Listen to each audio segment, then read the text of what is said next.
Don't you think that it's boring how people talk?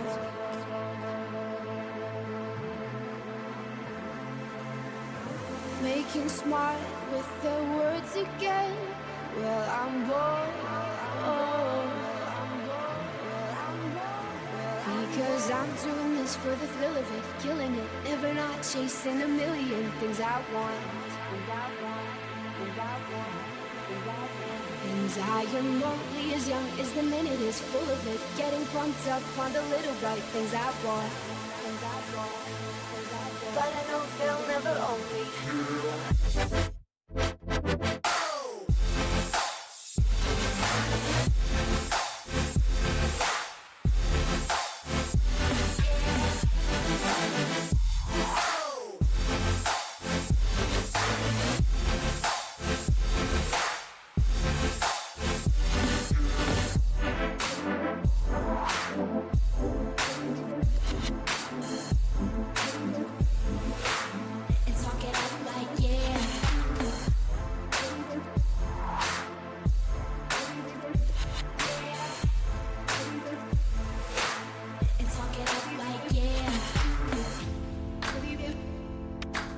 It looks alright in the pictures.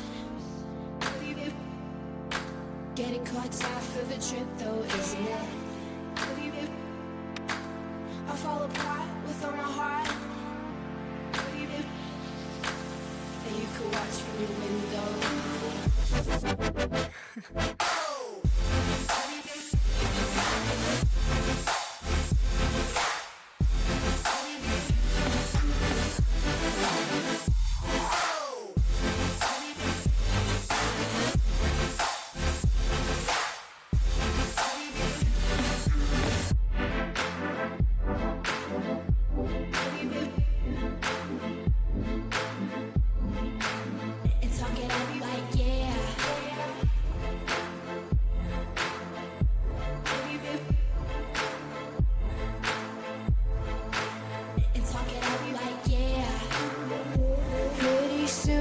I'll be getting on my first plane.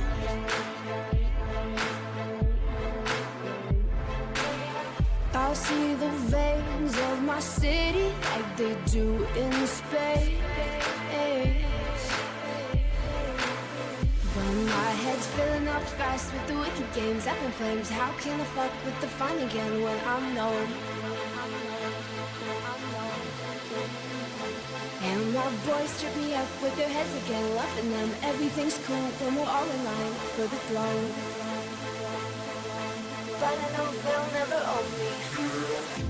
Baby, be the class clown, I'll be the beauty queen in tears. It's a new art form showing people how little we care. We're so happy, even when we're smiling out of fear. Let's go down to the tennis court and talk it up like yeah. And talk it up like yeah. And talk it up like yeah. Let's go down to the tennis court and talk it up like yeah. And talk it up like yeah. And talk it up like yeah. Let's go down to the tennis court and talk it up like yeah.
zombies.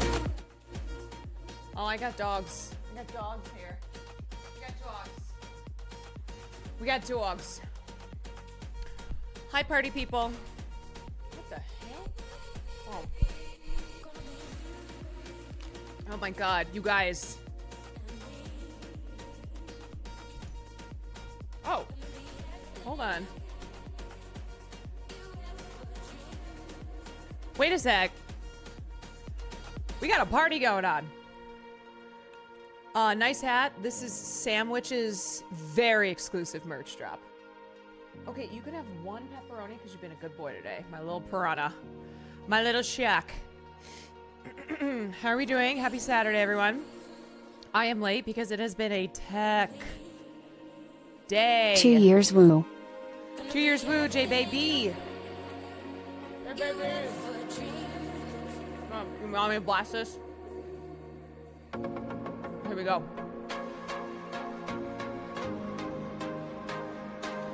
ADC 2025!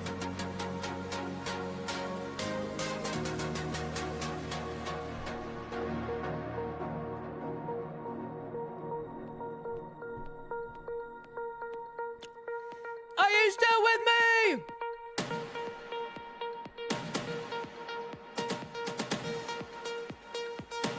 Cat Jam.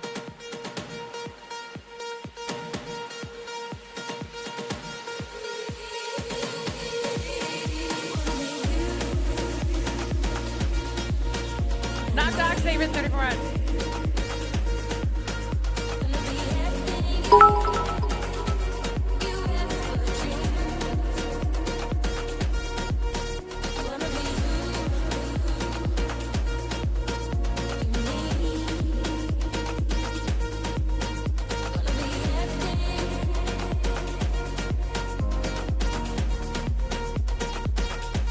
Pizza Saturday. Genie, thank you for the bento latte. Thank you for the 32 months.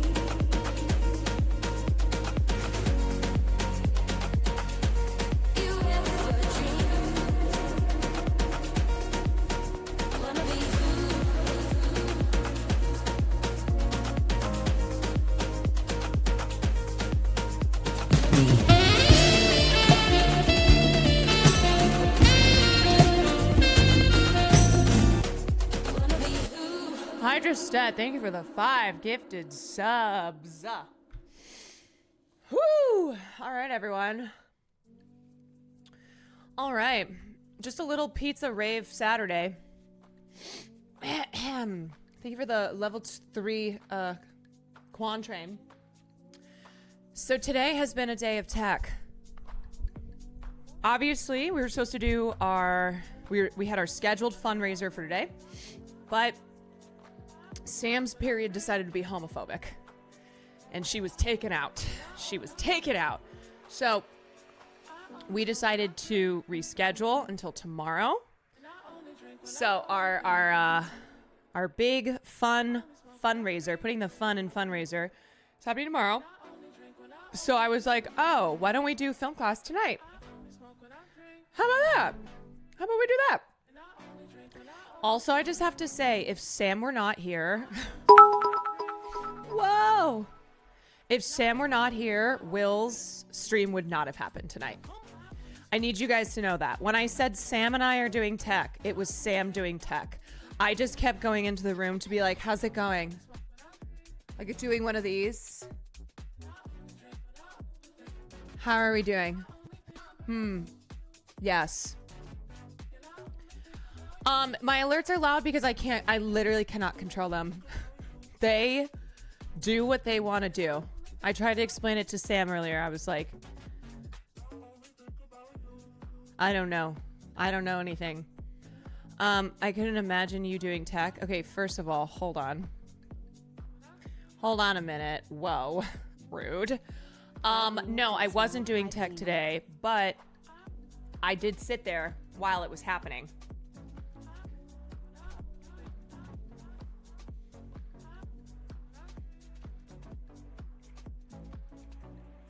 I was moral support. Me, Oki, and Farley were all moral support. But I just have to give a shout out to Sam, who had a migraine today that was so bad. The poor thing came in. She had her sunglasses on. She laid down on the beanbag. Just absolutely suffering.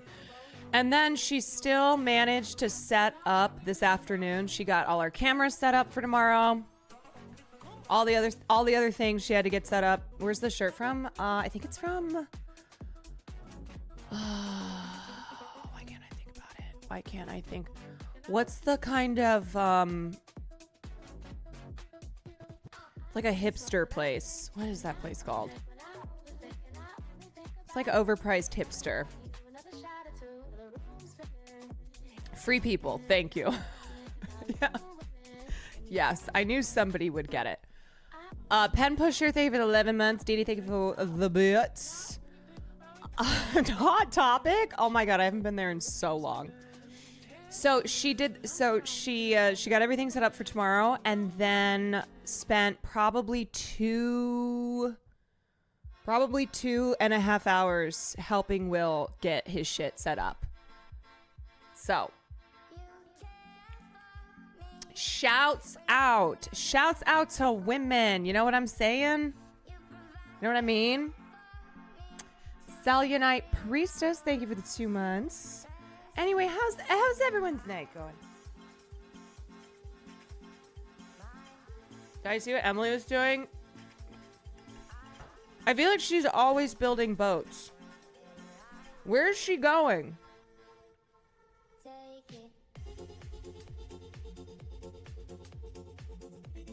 Why is she like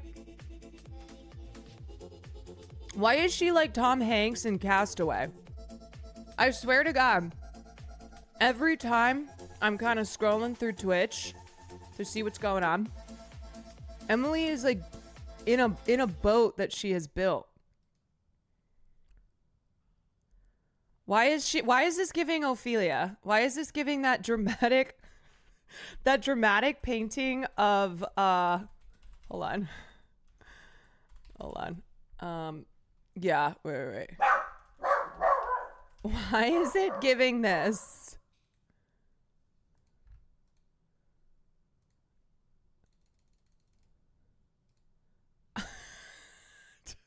Wait, especially the beginning here. Am I wrong? Am I wrong? This corporate wants you to find the difference between these two pictures. Hint, there is no difference. Oh my god. Wait, there's no sound. Yeah, we have to pass the bridge first. Why are we passing the bridge? W voyage. No, we cannot turn around.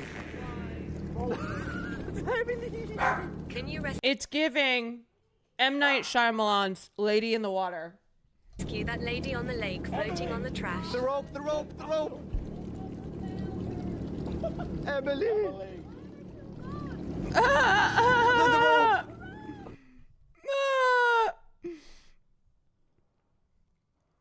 One of these days she's gonna make it. Filibuster, thank you for the 16 months. Yeah, we're doing film class because Private Pile, thank you for the 27 months. Let me explain. Oh, good night. Goodbye, everyone. Great stream. See ya.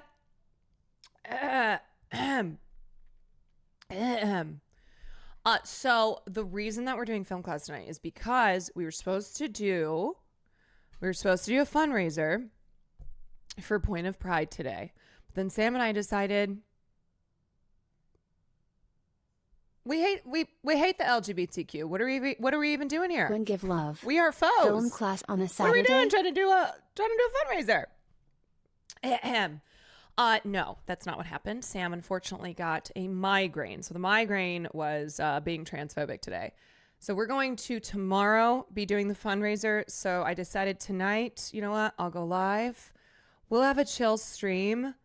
We'll continue our Pride Month. We'll continue our Pride Month film classes. So we'll probably start soon since it's already 7:20. Yeah, we're figuring out how to retool it as a fundraiser for straight pride. We have special guest Asmongold, who will be joining us, who has a lot of thoughts about how to do a straight pride fundraiser. So, yeah, good things ahead. Stay tuned. Hope you guys join for that tomorrow.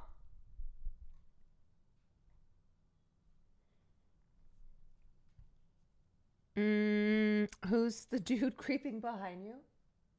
That's the boy. That's the little four.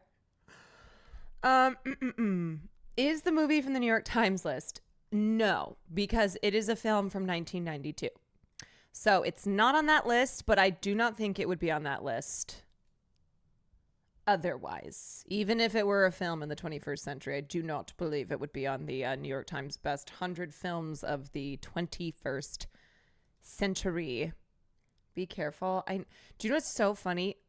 Because the camera only focuses on me and it's blurry as hell, he always looks like a little apparition.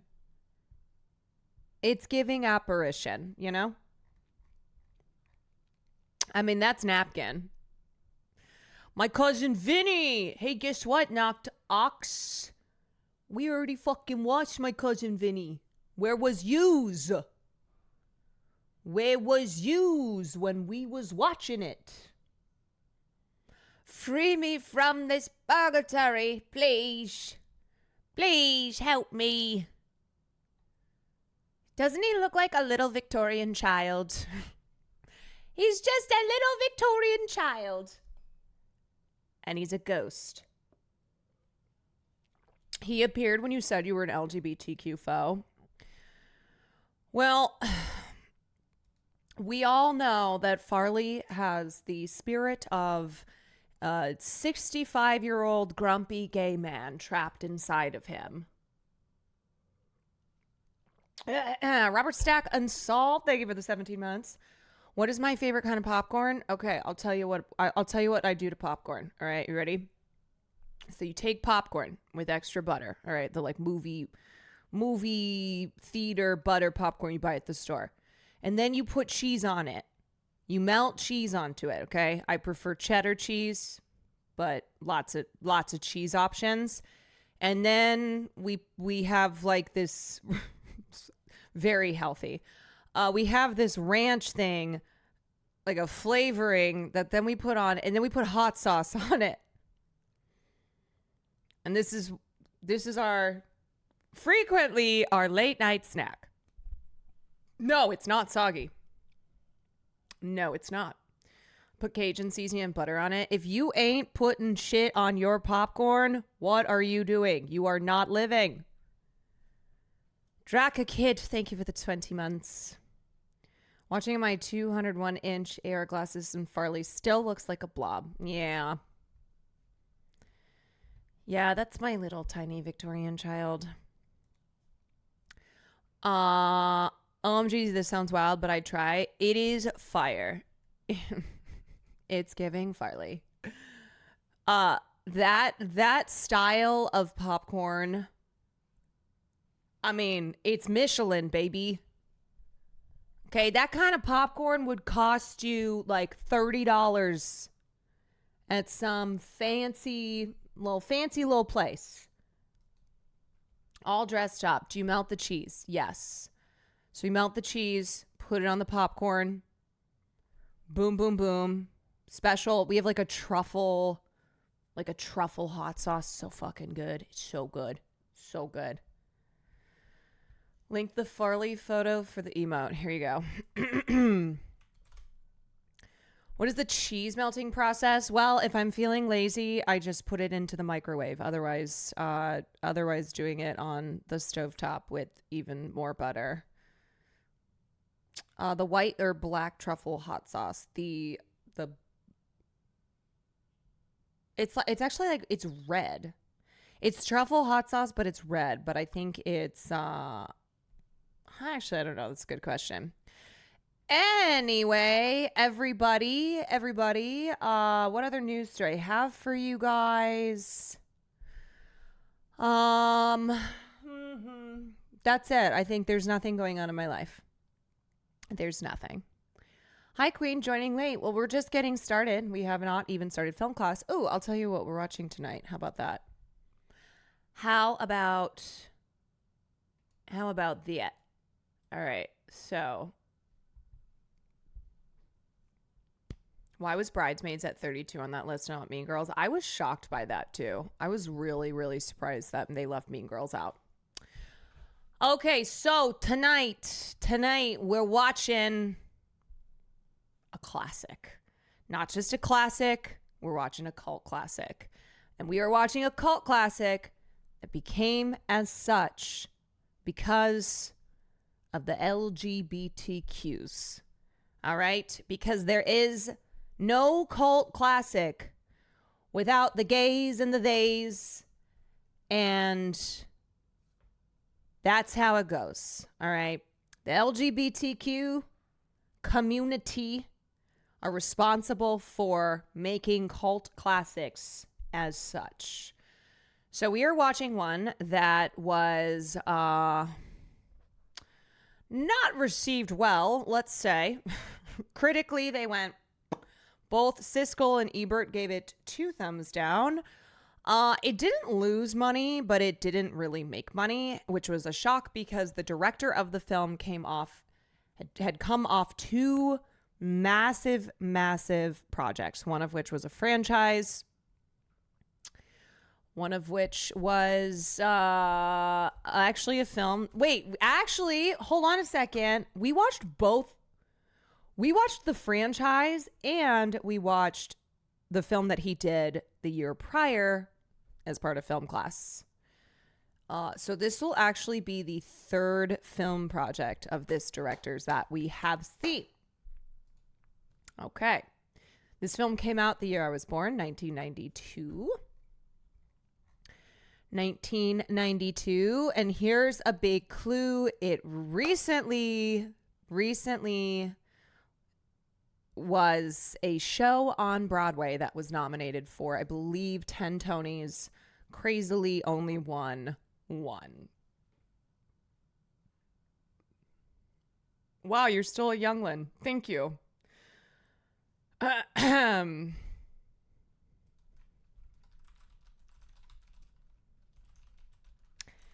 Yes, that's right.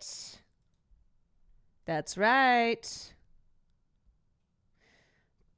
I see a bunch of you are saying it. Here, I'm going to give you one of my favorite quotes. Where did you put my wife? She's dead, sir. They took her to the morgue. The morgue? She'll be furious. Yes, we are going to be watching 1992's Death Becomes Her, a film that I've talked about maybe 18 million times on the stream and realized I have never watched this. I was like, how have there are certain films that I've referenced so often and that are just right up my alley. And I'm like, wait, I don't even think we've ever done this for film class. Like, I think we have, and then I realized that we haven't. Quarter Digital did a VFX react to this movie. It was so cool. So a little bit more about this film is this film, even though it didn't do great at the box office, and it also was like, critics were pretty lukewarm to outright just clutching their pearls over this film. The one thing that people did praise were the visual effects. So Death Becomes Her was an extremely technologically complex film to make. And in fact, it was the first film where they use CGI skin texture. And the CGI advancements that were pioneered on this film were then incorporated into Industrial Light and Magic's next film, ILM's next film, which was Jurassic Park. So put some respect on Death Becomes Her just for that, okay? Just for that reason. Now, I will say, this was one of those films, and I tend to love watching these types of films on, for film class. This was one where Classic story. It comes out. It's just the audience doesn't get it. Okay, they can't appreciate it. They just are. They're put off by it. They're clutching their pearls. They don't understand. Blah blah blah blah blah. And it kind of fizzles out. And then lo and behold, the film goes to DVD. It goes to home video, etc. It plays on cable repeatedly, and it is discovered by a community that loves the types of films that feature, divalicious, fabulous, villainous women that are, kind of it's films that are campy and really beyond the audience's capacity at the time, films that are giving cunt, right? Films that feel like people who themselves in their own lives are outsiders, are like struggling to find their place in society, are drawn to films like this, which then help elevate them to cult classic status. And so Death Becomes Her is one of those films that has had let's just say a second chance at life, an afterlife, a film that as the years have gone by, it has only treated this film better, right? Like even after it kind of crashed and burned in the theaters, this film rose on the backs of LGBTQ viewers. Have you watched Grey Gardens? I have watched Grey Gardens. And so this is such a gay cult classic film. This is such an LGBTQ cult classic film that they play this in Pride bars. Like during Pride Month, you go into a bar, Death Becomes Her is playing, okay? Jinx Monsoon was so obsessed with this film that a major reason why she got into drag was because of Death Becomes Her. Because a lot of films like Death Becomes Her, Hocus Pocus, in case you don't know, Hocus Pocus was another film that like didn't do that great when it came out. And you think of Hocus Pocus now and it's so popular, right? It's kind of one of the quintessential Halloween movies. But that was because of the gays. That was because of the theys.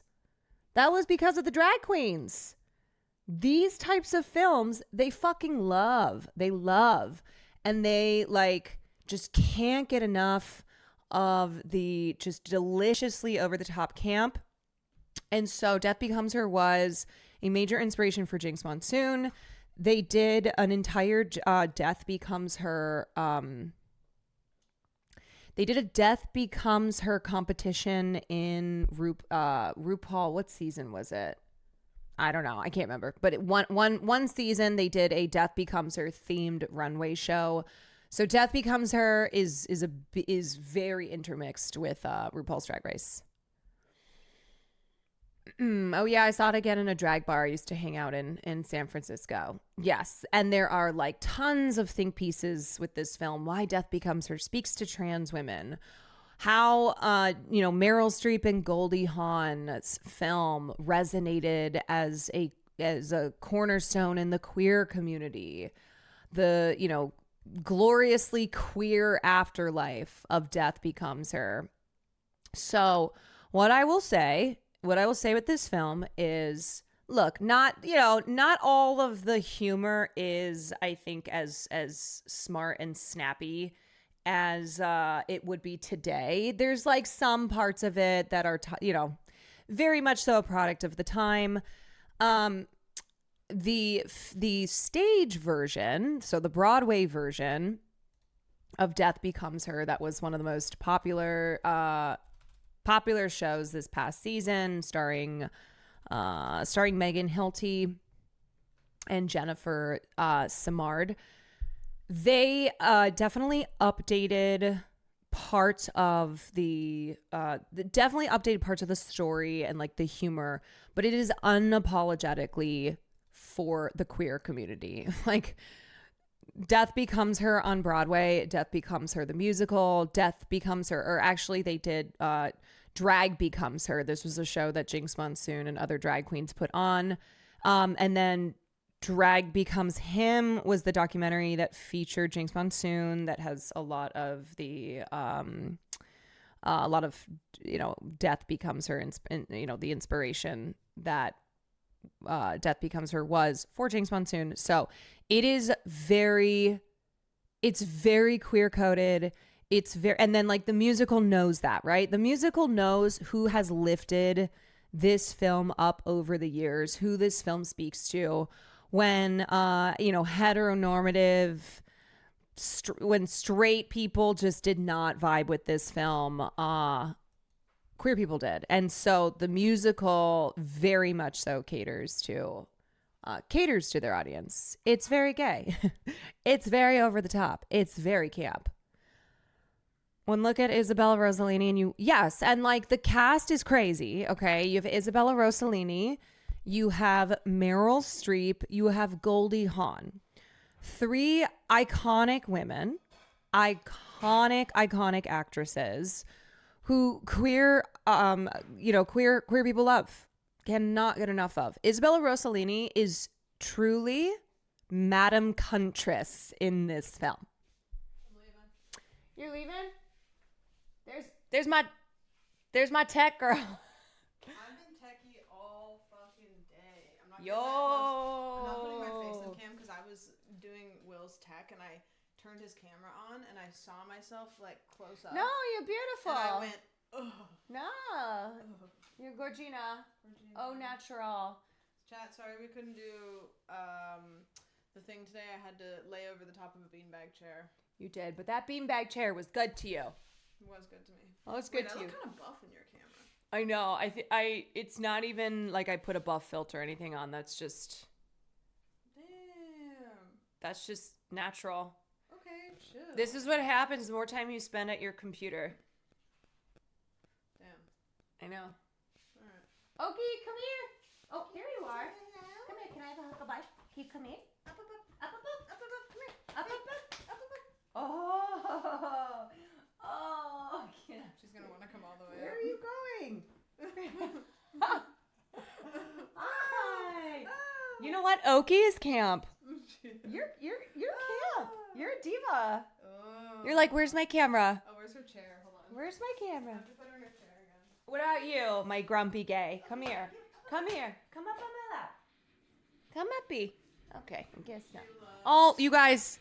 So you know how Farley does not like the chair? Okie, it's now Okie's chair. We were doing this today. We were just spinning her. We were spinning her around in the chair. Oh, she loves it. It was so fun, wasn't it? Wow. Wasn't it so fun? Farley doesn't give two fucks. He is just eyeing this last piece of pepperoni on my pizza. Okay. Thank you. Oh, can I have a hug, please? See, do you see how he backs away from me? He backs away from me. Ayana Lily, thank you for the prime. Wop mop, thank you for the tier 1. Oh, my Okie girl. Oh, I love you. You're so sweet. You give us cuddles. Farley does not. She loves a cuddle. All right, you guys heading out? Yep. My girls? I'm gonna go home. Okay. Early bedtime. Yeah. We did all the tech stuff, so tomorrow. We did. We are all set up for tomorrow. Yeah. Farley will be better once Pride Month ends. He's just over it. He's like, ugh. Did you show them the trailer I showed you earlier? Oh my God. Wait, no, I haven't showed him yet. Yo, you guys. You guys. Sam and I, okay, earlier today I was like, yeah, maybe I'll, if since we're not going to do the fundraiser stream, maybe I'll go live and I'll do film class. How did you even find this? I saw it on Twitter like a bit ago, and then I was looking at, I just Googled like queer film. Wait, is this why you asked if I had Peacock? No. I was like, were you going to sit in there and watch it? So Sam found this film that came out 3 years ago. and it's a Blumhouse film. It stars Kevin Bacon. Yeah, that's right. The Kevin Bacon. And it's called They, Them. That's right. This is a horror film called They/Them. Are you ready to watch the trailer? It is.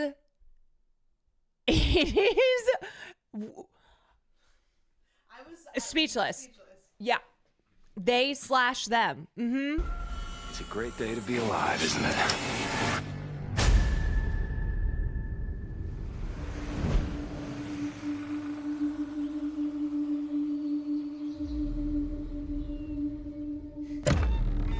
Good morning, ladies and gentlemen. Okay, first, we just have to point out that they start off by saying good morning, ladies and gentlemen. Yeah. Excuse me, this film is called They, Them. But we're getting hit with a good morning, ladies and gentlemen. I'm guessing that some of you, you're not happy. Maybe you don't fit in. People make fun of you. Well, I can't make you straight, but you give us this week, and we might be able to help. Okay, so the premise being what? This is a conversion camp. So already, conversion camps don't need to be the setting for a horror film because they are horrifying. Do you know what I mean by that? Where it's like the whole thing is you're supposed to subvert expectations. It's supposed to be, oh yeah, it's this like place where you wouldn't normally expect horrible things to be happening, and then horrible things happen. But it's a conversion camp. Boys' cabin over there, girls' cabin over there. I use they, them pronouns? No. As in, they can't believe they're at this camp. No. I have zero interest in not being gay. There's no judgments in this room. Sometimes Oisha was invisible. I would understand it a lot more if there was Bible thumping and queer bashing. Do you even believe in any of this? Come in, please. Do you think your parents are disappointed in you? Sometimes. So what do? You try to make yourself special. You become they. And not the rip-off of Smile. The fucking rip-off It of also Smile. wasn't a creepy enough smile to be creepy. No, it's not. It's not. She just goes. Today, we're going to be exploring traditional gender roles. No. Look how long they've been doing this. It's time to play. This could get a lot worse. Where's my killer? We need to get out of here. Taste?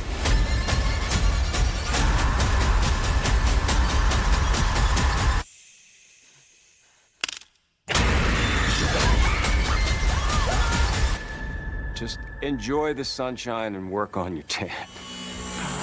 They/them. Streaming only on Peacock, August 5th. Yeah, no, because I think the whole thing is supposed to be slash, right? Like, it's a slasher. They/them's getting slashed at the conversion camp. They/them. Get it? Like, they/them. Okay. Ha. Okay. You understand? Understand now. Yeah.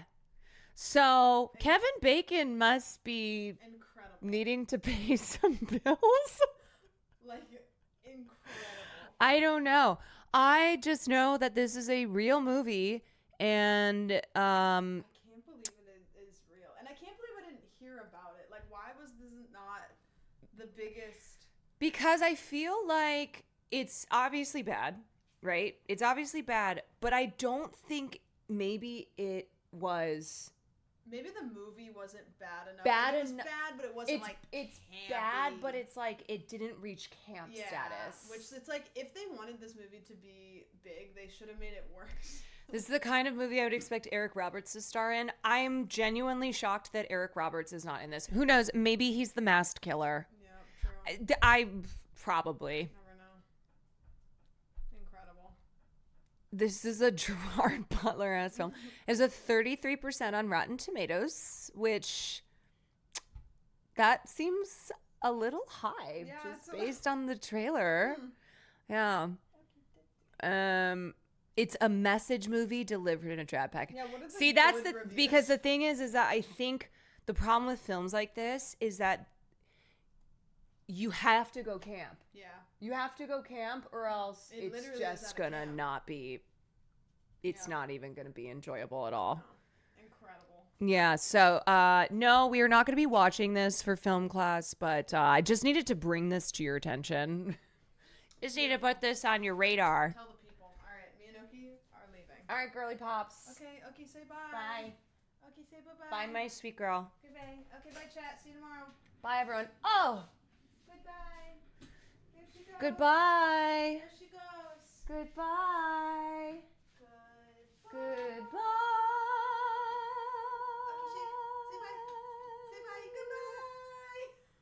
So long, farewell, Avidas, and good night. We hate to go. The person who wrote it is gay too, you know? Because here's the thing, it's 2025, so for a film like this, they go, great, it's a gay person who wrote it. So that's okay. You know what I just think about? I wonder how many reviews are legit and how many are just woke bad. I gotta be honest though, I don't think this is a film that like touched the radar of those kinds of people. You know what I mean? I don't remember seeing anything about this film. The director of They Them is gay. Yeah. So anyway, if you told Kevin Bacon he would be a part of 2 slasher films in a summer camp setting 4 decades apart. The thing that I think about with Kevin Bacon is I think about that time that he wanted to go undercover because he wanted to experience what it was like to be in the world and not be Kevin Bacon. He wanted to feel what it was like to be a normal person. So he did like 6 hours worth of prosthetics and went to, I think, the Grove or somewhere similar in Los Angeles. And he immediately hated it. He said he was like waiting in line for coffee and people were rude and they didn't let him go to the front of the line. And then he realized it's because they didn't know he was Kevin Bacon because he was in disguise so that he didn't look like Kevin Bacon. And he said that people were not very nice to him in the way that they are when he's Kevin Bacon. And he said he didn't like it. And he said, you know what? I don't want to be normie. It sucks being a normal person. People are like not as nice to you. You don't get privileges. You don't get treated differently. So, you know what? I respect that Kevin Bacon was honest, that he wants to be Kevin Bacon. Sometimes I dress up to see what it's like to be Kevin Bacon. Oh, sometimes you dress up as Kevin Bacon to see what it's like to be Kevin Bacon. You know what? I would love to get prosthetics to make myself look like Kevin Bacon so I could also go out in the world and experience what it's like to be Kevin Bacon. Okay, wait. This is the guy who wrote They Them. John Logan. Oh, he did Penny Dreadful's City of Angels. Oh, he did Alien Covenant. Wait. He did Rango? He's done some big fucking film. Hold on. The last film he did was They Them. I think maybe this killed his career? ? Kind of seems like maybe it went like this. Off a ledge.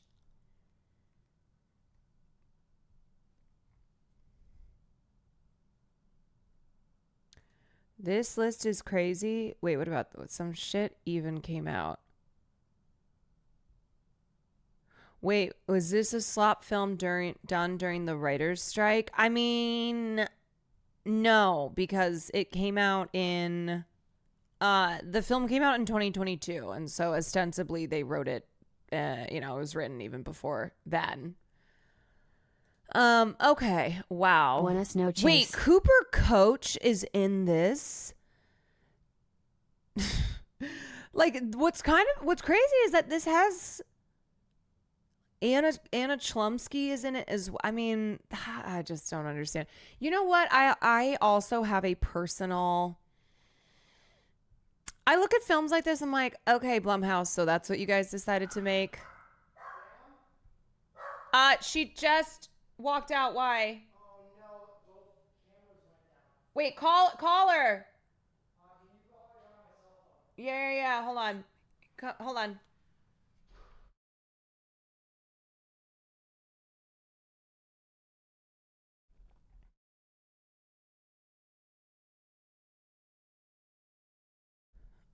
Oh no.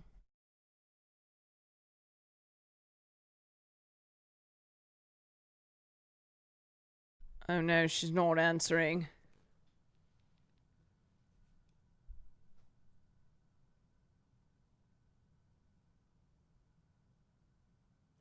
She's stuck around until she's like, I'll make sure that he's fine. And then, of course, the moment she leaves. Shit!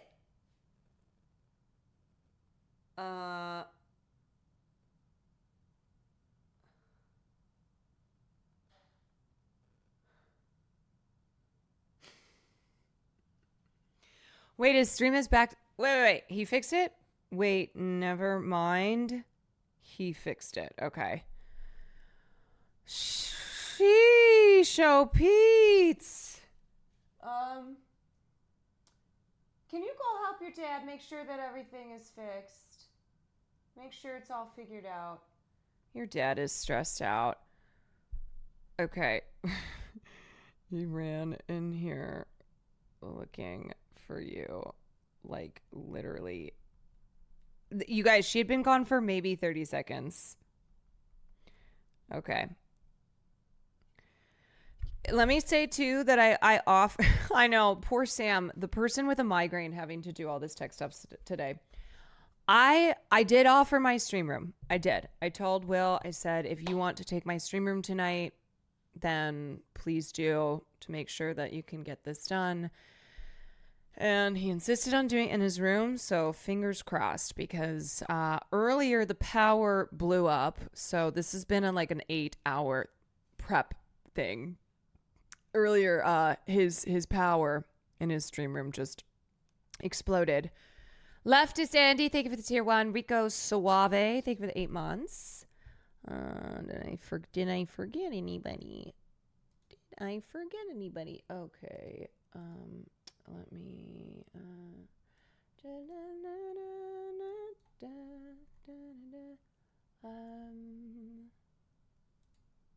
All right. Okie dokie. Okay, you guys, let's get started because it's almost 8 o'clock. So let me pull things. Let me pull things up here. Okay. Does his room flip the breaker to the whole house? No. It's a separate thing. Look, you guys, we are using up all the power in French Polynesia. Okay, and now my computer just doesn't want to work. Okay. All right, cool. Okay. Okay. Will's streamer was just sucking up all the power. Mantis boy, thank you for the 3 months. All right, so we are doing Death Becomes Her for film class, and let me pull this up here. Okie dokie.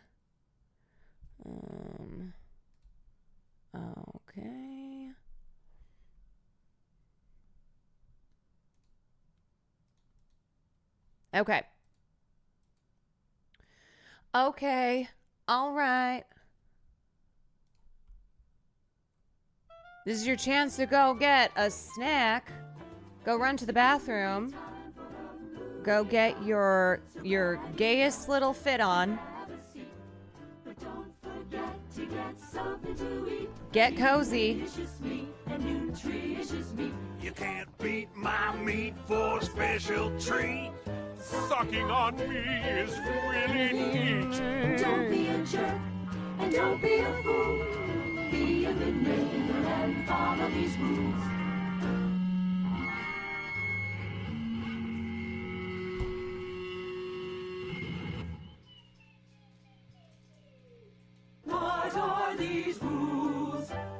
Remember to keep your shoes on at all times. Don't pull your penis out unless you really need to. Indecent exposure is a class 2 felony.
Okay, Bubba.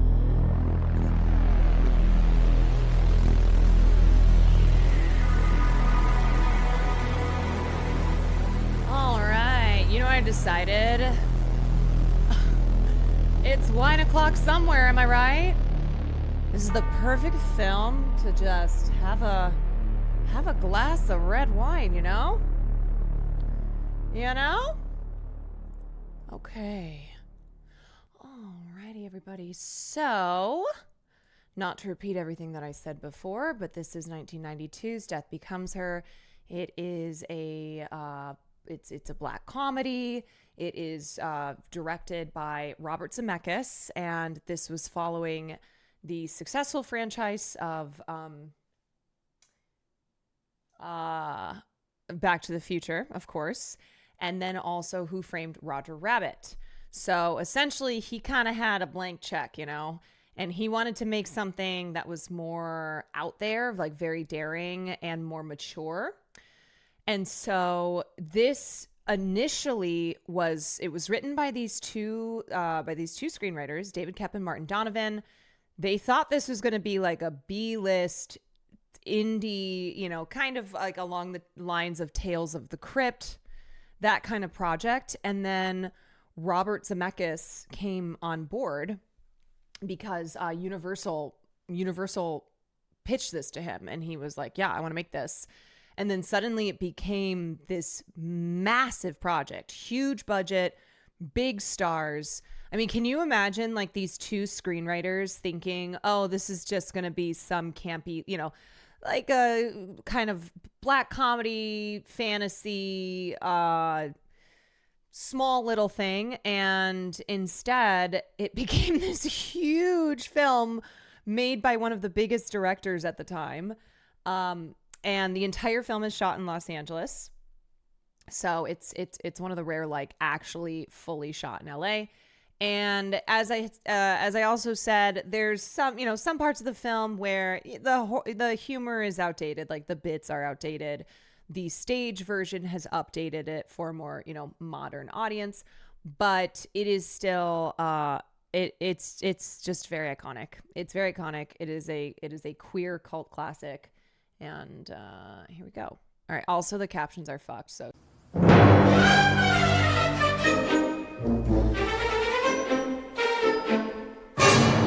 Wow.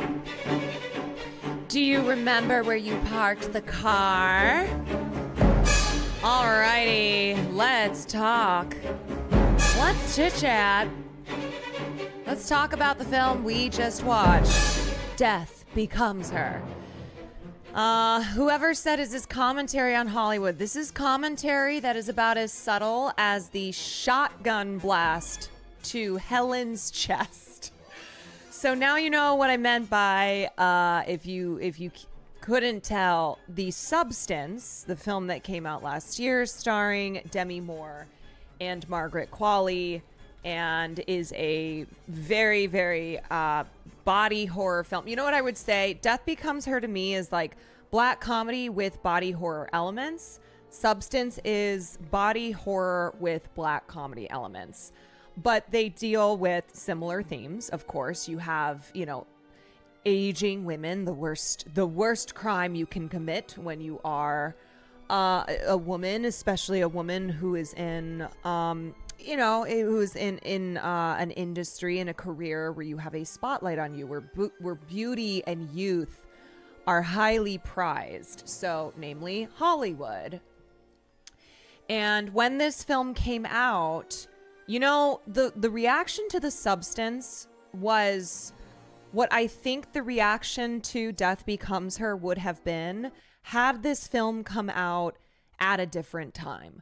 But when this film came out, critics were aghast. Literally, Variety was clutching their pearls in their review and just could not believe the grotesqueness of the film. They could not believe, they just found the characters to be light on substance, no pun intended. And they couldn't, first of all, they just couldn't have fun with the camp of this film. And they just didn't get it. They just did not understand it. But the people who did understand this, film lifted it out of the trash bin which it was thrown into, and helped to make this film the cult classic that it is today.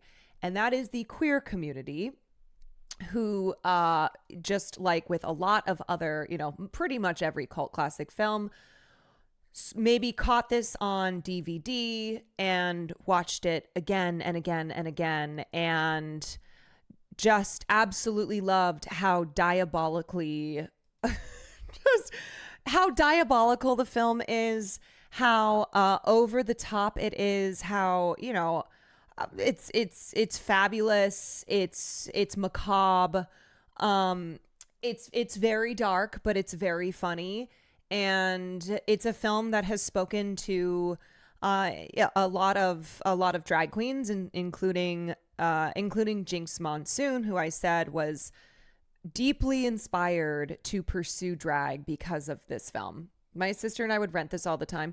This is one of those movies that, if you loved this movie, you watched it over and over and over and over. It is so cunty. It is so campy. And you look at the history of, the types of characters and the types of films that queer viewers love. They love the, ultra feminine, ambitious, villainous woman. You look at, all of the Disney villains, the Queen in Snow White, Ursula in The Little Mermaid, and they are all they all are of a particular archetype. Yeah, you look at, Maleficent, right? You look at Mommy Maleficent, Cruella de Vil, exactly. And so, this film is obviously, it's obviously a satire, and it is a satire about the pressures that are put on. It is satirizing the beauty standards and the pressures that are put on women to preserve their youth and their beauty, and how it is taken to such an extreme in this film where these two women literally go, science is not enough, right? Plastic surgery, makeup, expensive creams, it's not enough. So let me take this magic potion. And they end up, the two of them end up literally having to patch their bodies back together because now they are essentially the Night of the Living Dead. I wish I saw this movie since the beginning. Oh, well, it is free on YouTube if you want to watch it. So like I said, this film was written by David Koepp and Martin Donovan, and initially they had planned for this to be just an indie film, something in the $5 million budget range, that you would have like some, maybe some like some big names of yesteryear, some like kind of, actors who were past their prime. No, in no world did they dream that they would have the trio of Bruce Willis, Meryl Streep, and Goldie Hawn.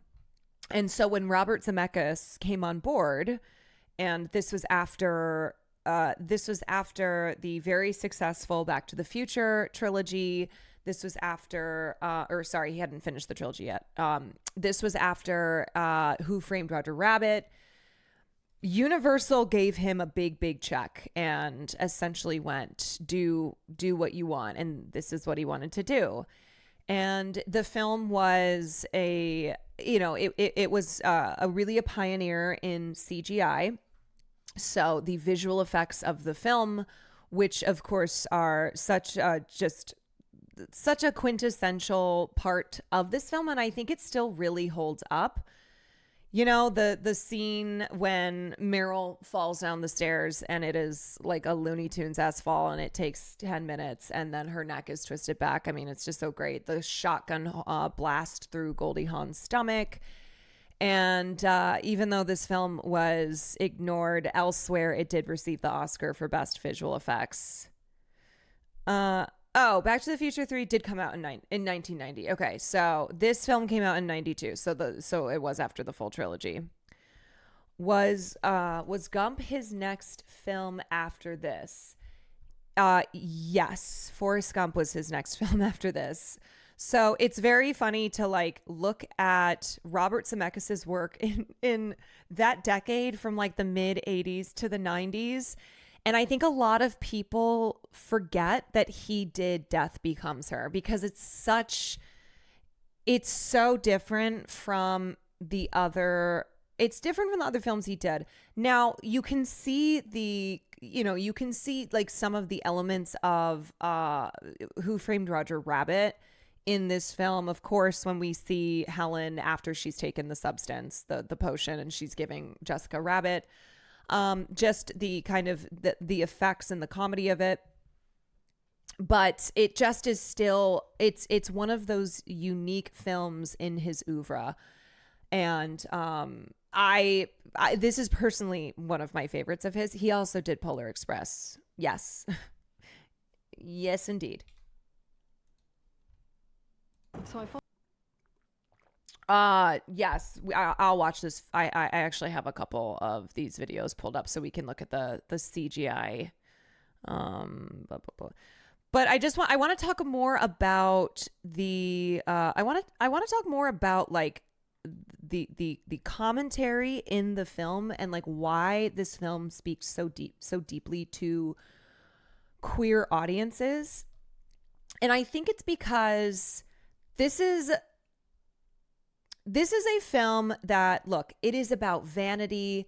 It is about femininity. It is about beauty. It is about life. It is about death. It is about, it's a deep satire on the beauty industry, on Hollywood.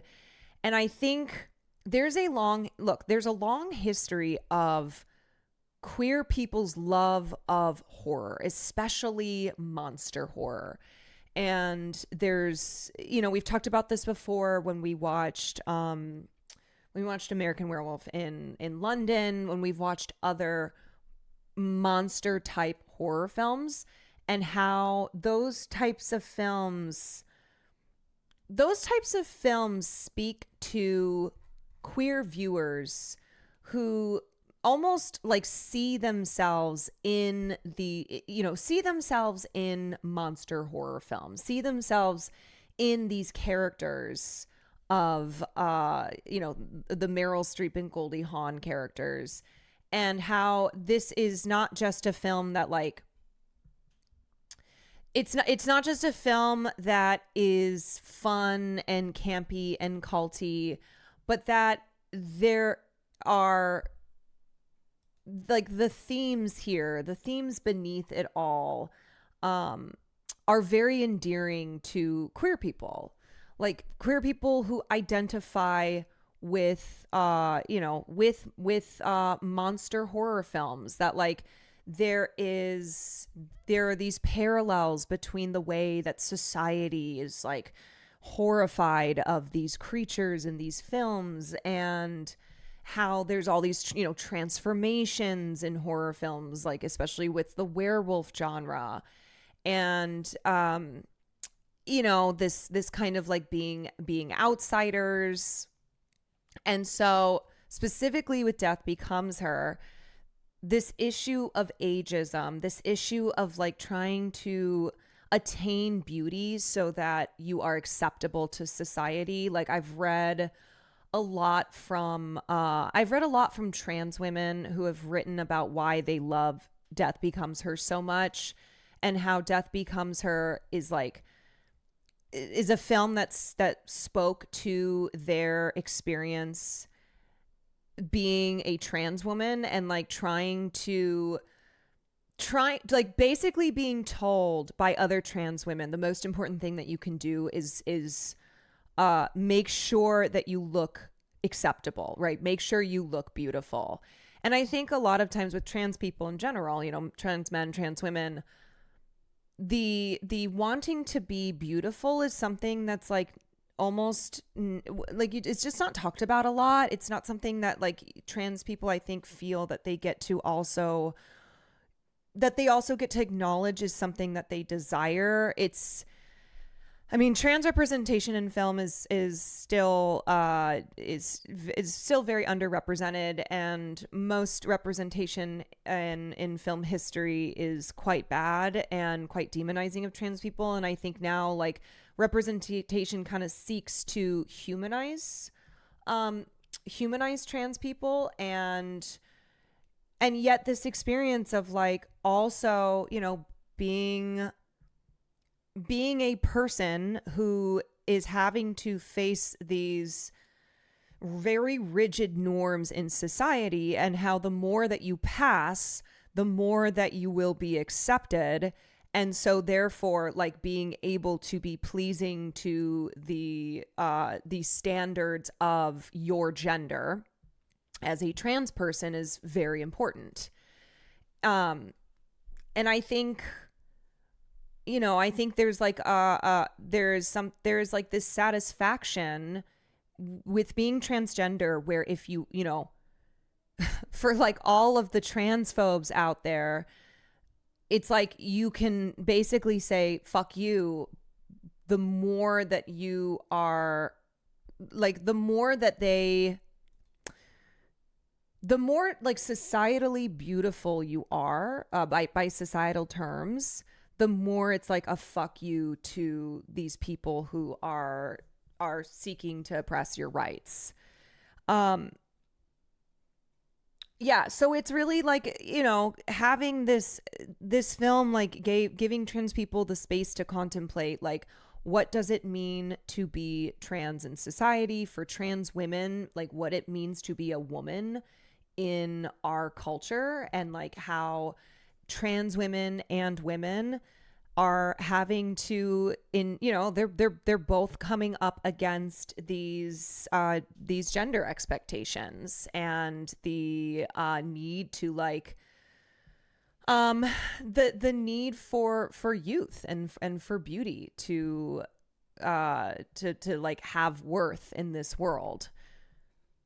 Much like regular women, our value is judged on how we look. The difference is how we look affects our women good being seen in society. It's fucked. Yes. And of course, as a trans person, you have additional obstacles because of the existence of transphobia.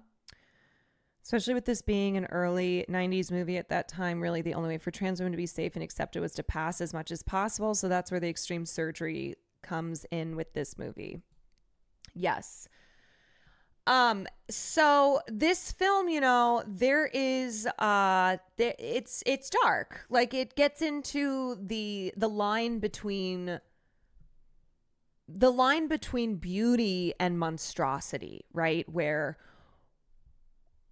in the pursuit of ultimate beauty, which so often comes in the form of societal pressures, that it becomes this like obsession, that you become this manufactured version because you are stitched and plucked and injected, and there's always going to be something more that you can do. But then also what happens when you've done too much, and now people turn around and they mock you, and it's like, oh, you know what, we see the work that you've done, that you've gotten done. So it's this double standard. It's this need to like be beautiful but be effortlessly beautiful, to like look youthful but not have had any work done, to look fuckable but not be a whore, right? Like all these parameters that you have to fit in. Otherwise, you are, you know, it's not acceptable. I thought the funeral scene was cutting to the girl's wedding. No, but the scene or the film ending with them falling down the stairs, tripping on the hairspray can, right? Like their ultimate undoing being the thing that is supposed to help keep them together. And then like just being in broken parts on the sidewalk, and the final line being, do you remember at least where you parked the car? Or on the spray paint. Yeah, not on the hairspray.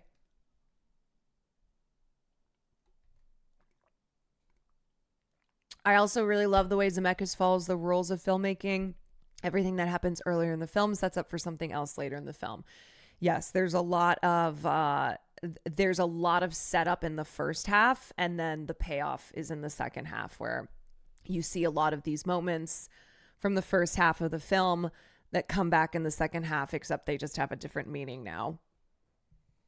I mean, they kind of were the 90s equivalent of an old lesbian couple by the end. Well, I love at the end where like, look, the whole thing was, it wasn't about Ernest, okay? It wasn't that like they both really loved him and that, you know, their pursuit was their ultimate pursuit was like to be with him. You know, what it was this rivalry that went all the way back to when they were kids, and how Ernest was simply kind of a barometer of who was the most beautiful. So like when he's with Helen in the beginning, and she's and then he meets Madeline, and then he gets married to her, and then he sees Helen 7 years later, and she's, you know, the belle of the ball, and then he goes and hooks up with her. And then when Madeline comes back and he realizes that like she is this, he has like this very Dr. Frankenstein mad scientist moment, and he's like, oh my God, you are something that this world has never seen before. But then he realizes that it's also, you know, it's not that she's special, it's just that she's taken this potion that also Helen took. And you look at Ernest's journey and also the role that he plays, where he's a world-renowned he's a world-renowned plastic surgeon, right? This is a guy who contributes to the multi-billion-dollar beauty industry. His job is like essentially making money from the insecurities of women, from like, I can make you more beautiful and therefore create more worth for you in this world. And then he becomes a reconstructive mortician. So now his job is like, he's patching together dead bodies and trying to make them look better, right? Better than a dead body. And then ultimately he becomes the preserver of these women who are dead but also not dead, and that's kind of the final boss of his of his work. And then he finally is like, I'm done. I'm leaving. And he leaves, and he goes and marries a woman, has a bunch of kids and grandkids, and apparently lived this very full, wonderful life. But the thing is like, I think the commentary that's being made there is that Ernest never needed to take the substance because he never felt like his worth in this world was his youth and his beauty, which is why he passes on it, which is why he's like, no, this is horrible. Like, why do I want to live forever? Why do I want to be like you guys? This seems like a miserable existence. My worth isn't tied to that. And so he goes forth and he realizes his worth is in the community that he makes, right? In the family that he creates, in the mountains that he climbs. And at the end, when he dies and, he has this funeral and people are talking about like how, he found the secret to life, and the secret to life was his family. And anyway, he uses women and gets renowned for saving them with all those things he did, and was praised for that at the funeral. And then there's the joke about his tall tales about the living dead in Hollywood, and everybody kind of laughs about that, right? And it's this whole, you get the sense that he leaves Beverly Hills, he leaves that glitz and glamour and that superficiality and vanity behind, and he goes and lives a real normal life. Okay, but barring negative side effects, I would totally become immortal. You and Brian Johnson.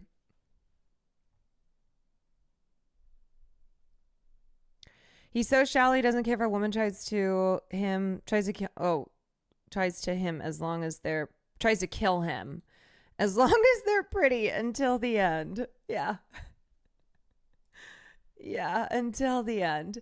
Another underrated Goldie Hawn movie from the 90s, I think. You know what's interesting about Goldie Hawn is I don't think her films in the 80s and the 90s did particularly well. So like she started off as, she was a starlet in Hollywood, and then she really became a comedian. She was known, I mean, she's still alive. She's great. But she was really known for comedy, versus like Meryl and Bruce in Death Becomes Her were surprising, I think, because they were not comedy actors. But Goldie, she's one of those people who her films have always done better when they went to DVD and found an audience that just wasn't there when the film was released in theaters, but afterwards, like, just couldn't get enough of every single Goldie Hawn performance. Would you take the potion? Would I take the potion in Death Becomes Her? No, I would not. But let me tell you like a story, okay? So when I first moved to LA and I was working as an actress, I've talked about this before, but I basically felt like all this pressure to have plastic surgery. Not that like I hadn't felt it before, but it was like the moment I moved to LA and I just went, oh my God, I guess I have to get plastic surgery now. And I remember like when I would go on these consults and I would have male doctors, and like the way that they would just so scientifically examine me, where they'd be like, yeah, no, I think, okay, your chin's a little weak, so we could do something there. Like they would map out my face and it felt like I was a lab rat. You know, there was something that was so impersonal about it. So like, oh yeah, they've done this a million times, that it's like, this is just what they do. And and the way that like they'll also make other suggestions to your face. So you'll go in maybe for a nose job consult, and then they'll start telling you how like, oh yeah, well maybe filler in your chin and in your cheekbones, and just talking about like the symmetry of your face. I remember that was always, you will literally develop new insecurities. Yes, you will develop new insecurities when you go in to get something done. The first time I went in for Botox, and I was told of like 10 other things that I could get done to help fix the symmetry of my face. And I was like, yeah, I just wanted a little bit of Botox in my forehead. I don't really want to get all this other stuff done. And also, thanks. Now I have more insecurities. Like, what? Yeah, while we're in there, we can do A, B, and C. Yes.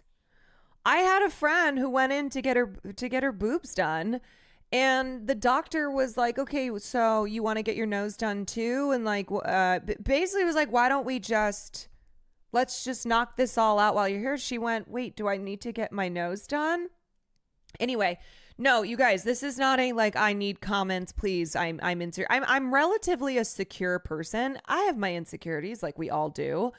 But it was weird because it was like going in for those consults made me not want to get anything done then. It made me be like, oh, no, actually I'm not gonna do anything. Like, I've gotten a little bit of Botox here and there, like when I turned 30, but otherwise, as far as, and I'm not saying that if you have, it's your prerogative. But it is the beauty industry, and this includes creams and makeup and plastic surgery and fancy facials. And these are this is a multi-billion-dollar industry. And the truth is that these billions have been made because of largely societal pressures to retain youth and beauty, especially for women in an industry like Hollywood. That's why, when we talk about, you can't talk about Hollywood without talking about the rampant plastic surgery. And then you see too what happens when women get so much plastic surgery and the way that then they're mocked. Like when Renee Zellweger stepped out and she had clearly done a lot of things to her face, and the way that like then people couldn't stop talking about it. But it's like they'll talk about it because you look old, and then they'll talk about it because you've done too much to your face. And it really feels like In Death Becomes Her, where once you start on that path, it feels impossible to actually it feels like a never-ending path.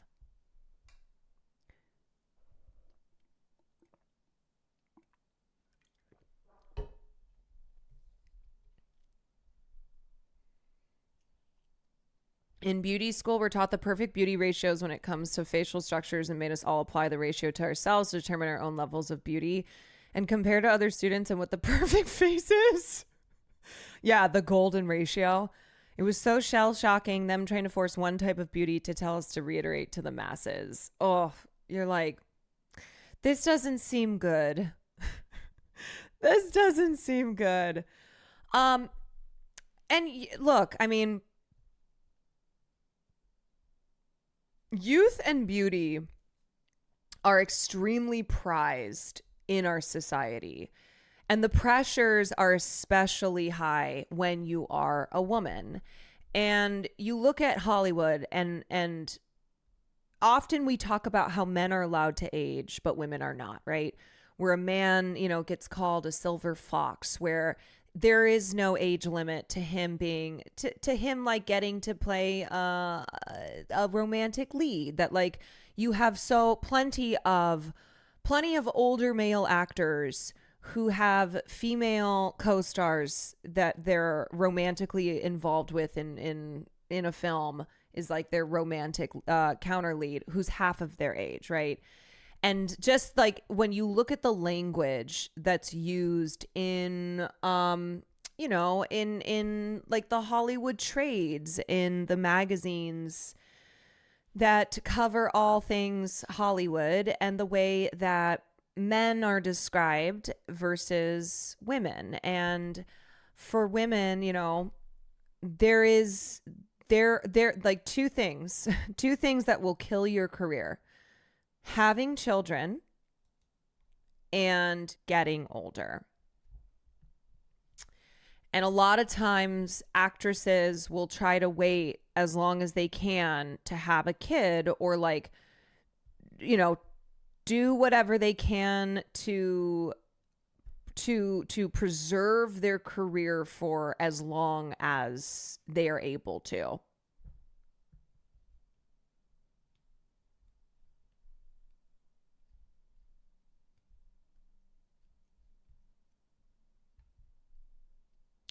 I thought Bruce was great in this. I know he got his start in comedy, which I'd never really seen any of those. He has great comedic timing and movements. Also props the makeup and costuming because he didn't look like himself, which I like. It's great when an actor can kind of disappear in their role. He's so good in this. I mean, I said that it's one of I think it's one of his best roles. Like, I love that Bruce Willis plays against type in this film. You know, he was at that point like one of the biggest action stars in Hollywood. He had played some some pretty serious roles, and then he plays this kind of, you know, nerdy weak, gets schlubbier every time we see him in a new scene type of role. It's giving Flaccid. Yes, it's giving Flaccid. I'm a trans woman. I've been thinking about FFS recently, and I wasn't and still am not convinced one way or another, but this movie kind of amplifies my thoughts about whether I'm doing that for society and its view of me or my own view of myself. I mean, the truth is, though, for you as a trans woman, it's not just like, okay, I'm a woman who needs to, who's facing pressures from society to, like, you know, to look beautiful, that like my worth is tied to my beauty, but also you are trans and you have psychopaths out there saying we can always tell, who are like targeting cisgender women who don't look feminine enough. So it's not even just how you feel about yourself, but it is also like being trans right now in our culture is dangerous. And the more visibly trans you are, the more you will be, the more you'll be targeted by some loser when you're trying to use the bathroom, right? And same with cis people who are not gender conforming. Yeah. Samso, thank you for the 2 years. So I have a lot of, you know, I'm sorry to quote, ContraPoints, because I know she's kind of been pissing a lot of people off lately. But in this piece I was reading about, this piece in Vice about why death becomes her speaks to trans women, the author Sean Fay was talking about, so she writes, for many of us who grew up as trans people in the 1990s and earlier, such a feeling of unease defines our experience of seeing people who were allegedly like us represented in mainstream culture. In my particular case, the alienation I experienced seeing transphobic depictions of trans women made me reluctant to engage with any depictions of transness at all. Even now, I tend to avoid watching any film or television about trans people without a vigorous vetting process. It's this alienation from actual representation that explains my enduring love for a film like Death Becomes Her. The film has always acted as a kind of surrogate for themes and tensions which formed my own femininity. Helen's entire physical transformation into a glamorous, immortal, best-selling author comes after 7 years in a mental asylum, driven mad by her own hatred of Madeline, who stole her man. Helen's pursuit of beauty is an expression of unbridled jealousy and rage. She will do whatever it takes to be the victor. It's dark, deranged, and a bit sexy. It's also, I regret to say, deeply transsexual. In her 2019 video Beauty about her facial feminization surgery, YouTuber Natalie Wynn explains why revenge can be such a powerful motivation for trans feminine performances of glamour and beauty. Why am I like this? Wynn asks of her own all-consuming desire to be conventionally beautiful. Well, part of it is vindictive transsexualism, pure and simple, she says. To all the people who've ever called me a man, I want to say fuck you by looking like the undeniable visual archetype of a woman, which is a beautiful feminine woman. Such a bold public admission that a trans woman wants to be beautiful is still taboo in a society where trans women are only permitted to talk about our transition in medical terms, only as a matter of need, never a matter of want. It's respectable to need to be saved from ugly wretchedness. It is not respectable to want to be gorgeous. More importantly, the film's high camp allows the wit and vitality of its one. Okay, sorry, this is getting into the darker side of what being a woman means in our culture.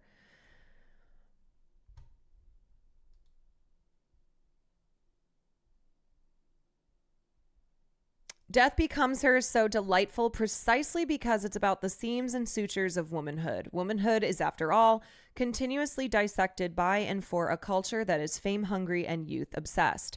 The film's melodrama and refusal to conform neatly to any of the genres it draws upon, comedy, noir, or horror, allows queer audiences to project our own meanings onto it in a safe and enjoyable way.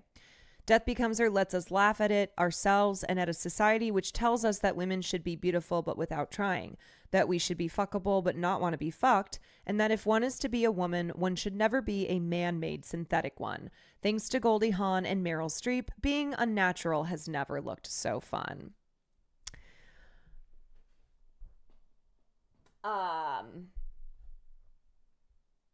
I'm a dude and I've had some feminine facial features and twink build and I've had people transvestigate me. That's why transphobia is bad for our entire society. Transphobia hurts trans people, obviously, but also it hurts people who don't conform to rigid gender expectations and norms. You know, men who look more feminine, cis men who look more feminine and are transvestigated, or like cis women who look more masculine and are also transvestigated. So like transphobia is truly a brain disease, and it is a rot in our society, because what it does is it is a, you know, it's a reminder that like, oh, there are these very, very rigid norms and expectations for gender and for the way that you should look and behave depending on your gender, and that there is no such thing as a spectrum of gender or sexuality. And it is that's a very rigid society to live in. Like that's bad for society in general, to live under such rigid expectations. Because if you don't fit those expectations, then you will be kicked to the curb. Like you will, you'll experience hardships. It also has racism wrapped in it because it's usually very focused on Eurocentric white ideas of what a woman should look like. Yes, I mean, cisgender Black women know full well there's a long history of vile like racism that is directed towards cisgender Black women who do not fulfill this very Eurocentric, rigid, beauty parameters. The way that Michelle Obama and Serena Williams and other very visible Black women who have been targeted by the right, who have had just the most disgusting things said about them. And that is like that transphobia and racism, these bigotries are all wrapped up in one another.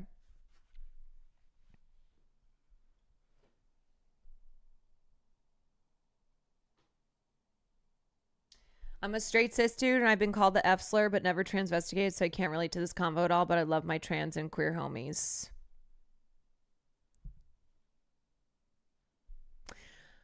Okay, let's watch this. I want to show you a couple videos of the CGI making of Death Becomes Her because I think it's just so cool, and I think it's important to know like how pioneering this film was in special effects.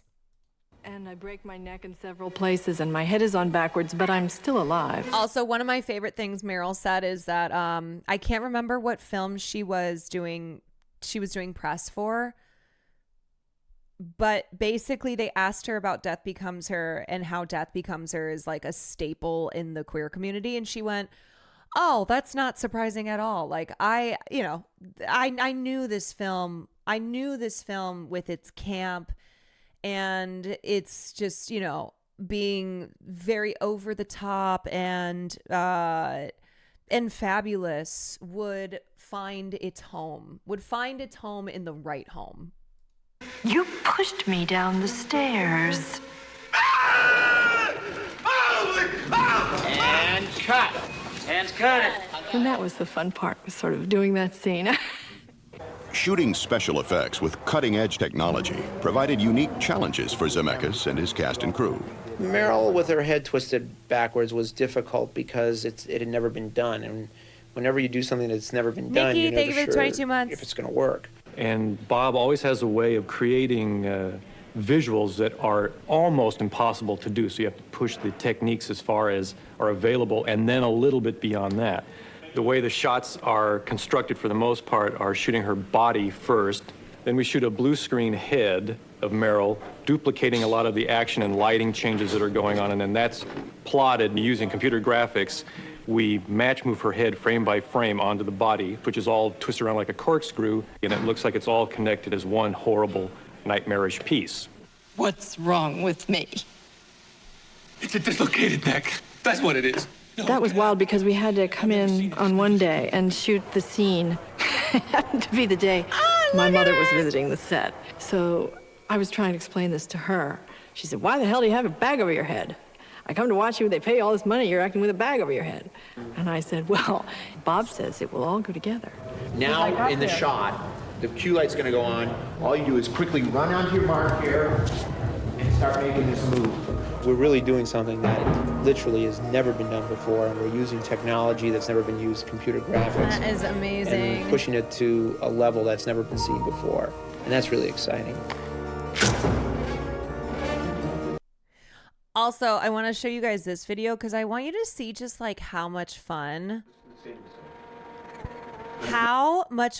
these VFX artists are having. And I just think about like with AI being a part of the picture now and how people are trying to make stop trying to make fetch happen. It's not going to happen. It's not the same for a lot of reasons, but look at these artists like goofing around and just having amazing time. And I imagine that the 80s and the 90s would have just been so much fucking fun working in this area of filmmaking. I've never been a big movie watcher, but watching your and Will's film classes has been really enjoyable. I always look forward to them. Hey, thanks. And then I'll take one more pass and we're still good. We'll move on. Save it on the list,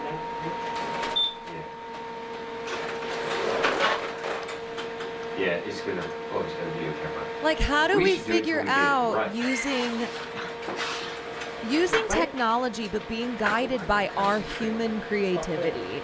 How do we figure out how to do something cool in a film?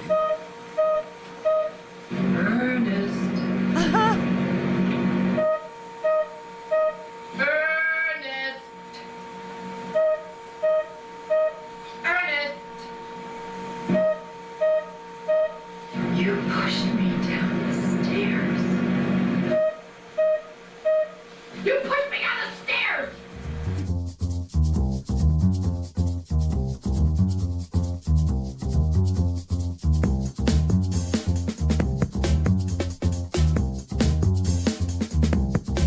Sorry, Will desperately needs water because he's dying in his room. I will run him over some and be right back. What's wrong with me?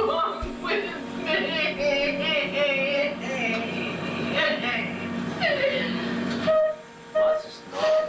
What's that? What's that? Al, what's going on? Fix it. Oh, for Christ's sake! There you go. I think I need a doctor. Good. Damn it, I just fixed this! It's still going to get that. I'll just fix this.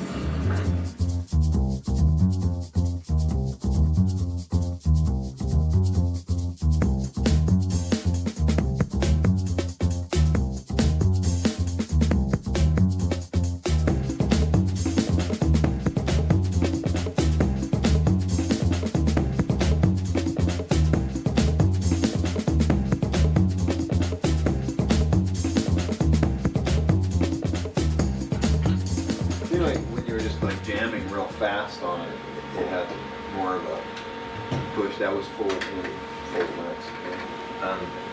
On the last song it was, I mean, I'd say it was also max. I mean, it was a max. It was more. I would say. Okay. Ernest! Hiya! Ernest! Better, huh? That was better. That's pretty quick and snappy. Ernest! I like that. Not another real tight. Ernest! It's the last one. It's been a while, wasn't it? Ernest! Oh! Yes! Okay, first save. Yeah, that's a part of it. Also, just variation. I mean, if I were to go off right, what she was doing on the video, on the first one, she's barely moving her lip up over her teeth. You know what? Let's not have any more variation. Let's make them all good.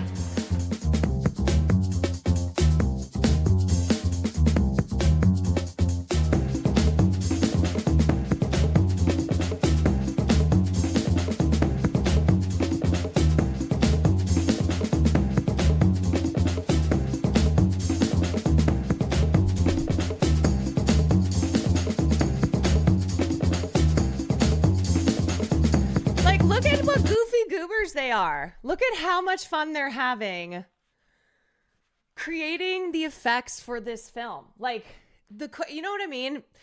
Basically, a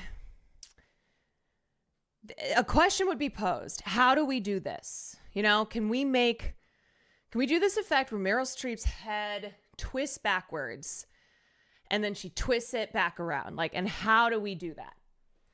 And essentially you have these nerds, these like very creative visual effects nerds who are like, oh, now you're speaking my language. Like, let's do this.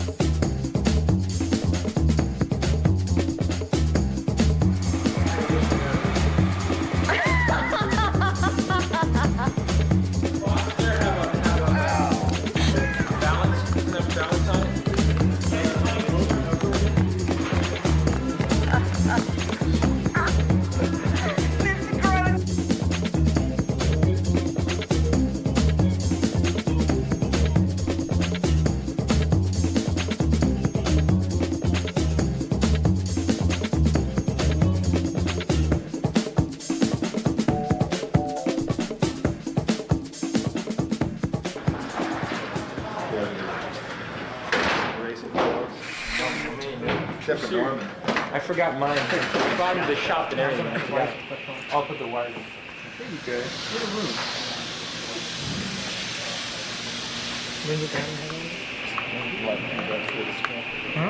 Light comes out. Why don't you two get married? Will that work?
I think body horror only works with practical effects. You gotta have practical incorporated into body horror effects. You pushed me down the stairs. Holy Jesus Christ! You pushed me down the stairs! Don't you come near me. Just do it. Were you gonna say just fix it? Ernest. Ernest.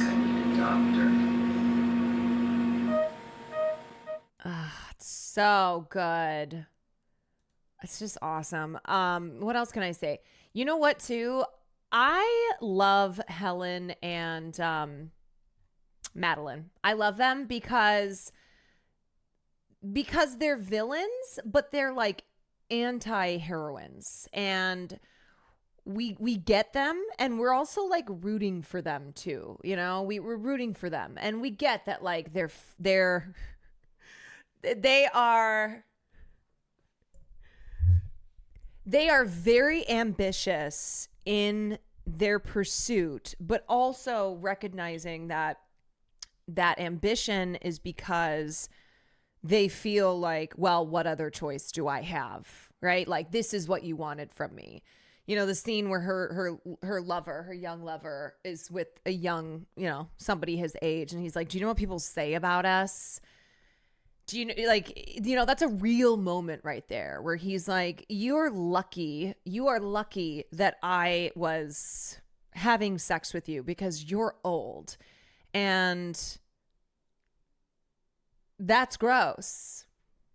Like, they are understandably flawed. Absolutely. Like, they are, you know, they take up space, and they're vengeful, and they're bitchy, but they're bold, and they are they're sexy, and they I mean, the eye rolls and the sneers, and I feel like you cannot help but to be but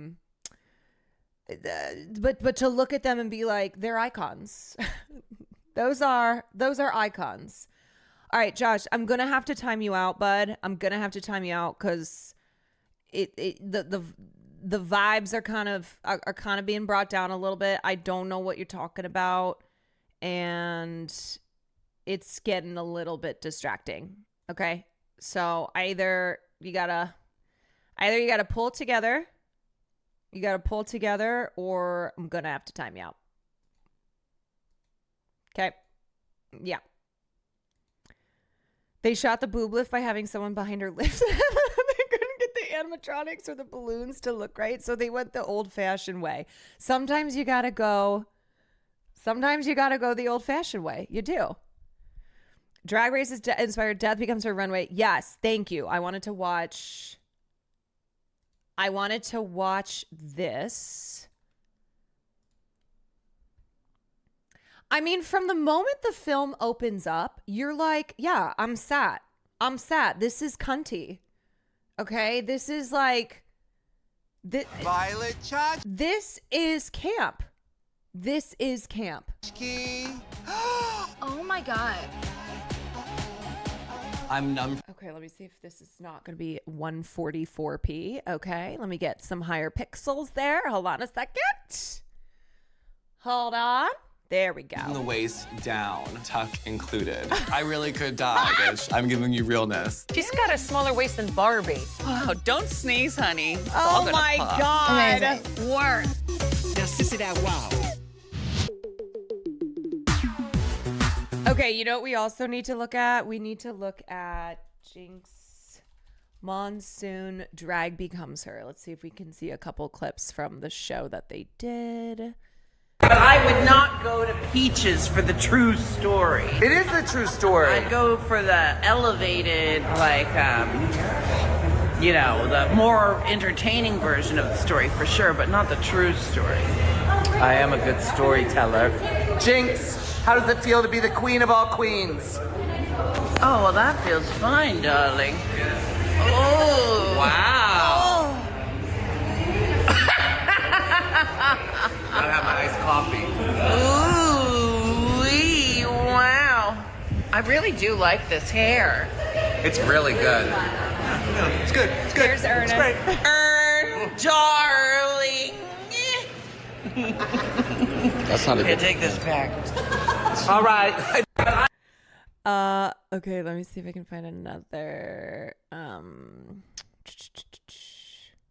hope you'll come. Why are these all 144p? Okay, so Joshua Grinnell, aka Peaches Christ, did a stage adaptation of Drag Becomes Her, and they basically took Death Becomes Her, but made it Drag Becomes Her.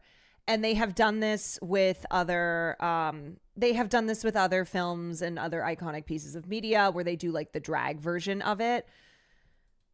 I hope you'll come. I have what you're looking for. A taste of magic in this world obsessed with science. Look at the top. Look at the recreation of the top. She joined Isabella Rossellini's like bead top with the cape. That's right, ladies and gentlemen, it's me, Peaches Christ, returning to the stage as Isabella Rossellini in the return of Drag Becomes Her. Back in San Francisco, one day only. This show stars the incomparable Jinx Monsoon, the legendary Linda LaCreme, and in her biggest acting challenge yet, Heklina, who plays a man. So come check it out. Drag Becomes Her at the Castro Theater, Saturday, March 14th. One day only. 2 shows, 4 p.m. and 8 p.m. Tickets at peacheschrist.com. Sempra Viva!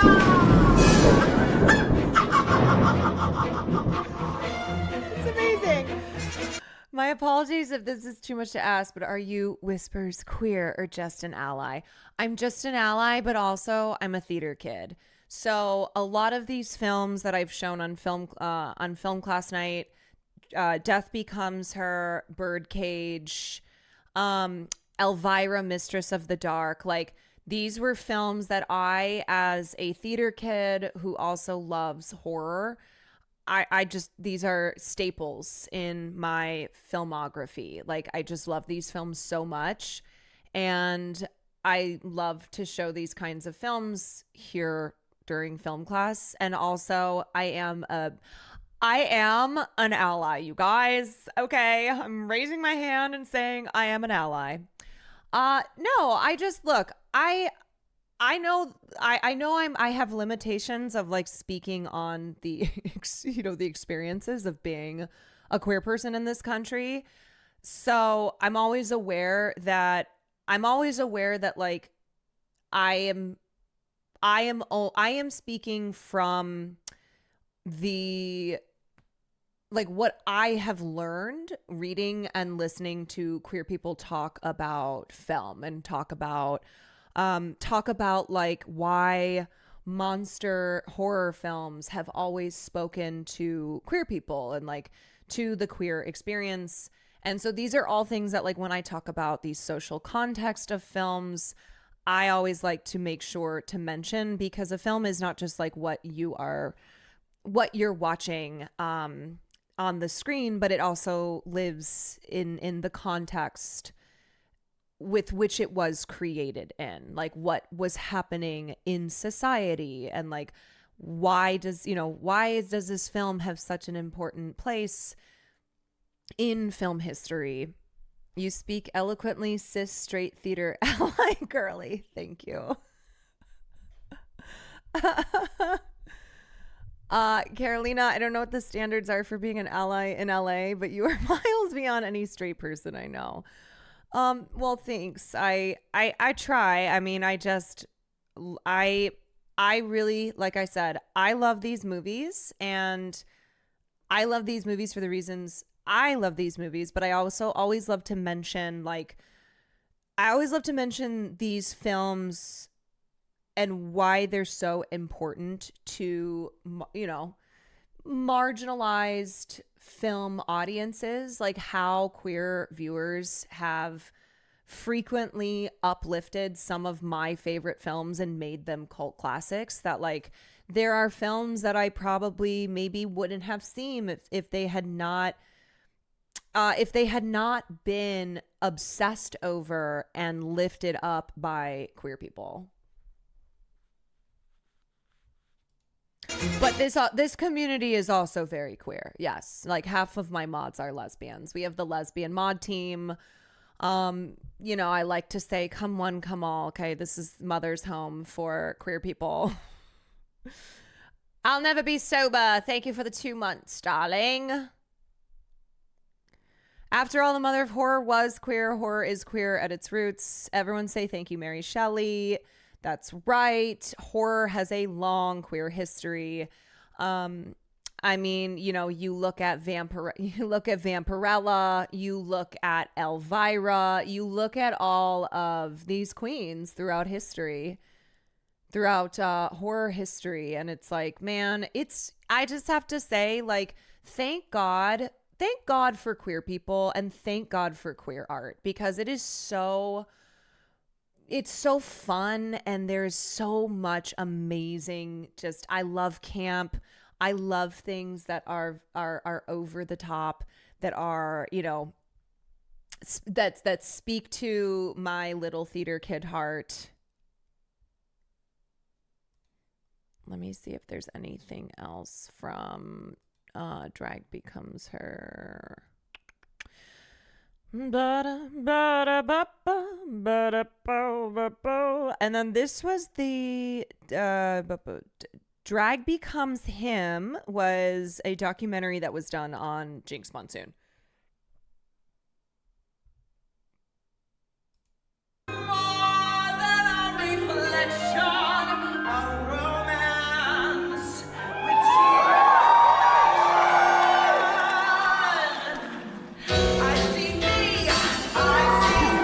Pretty sure it's just the guy who's a lesbian, but me and Katie are ace.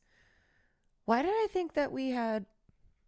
Maybe I've just invented more lesbian moms than I have.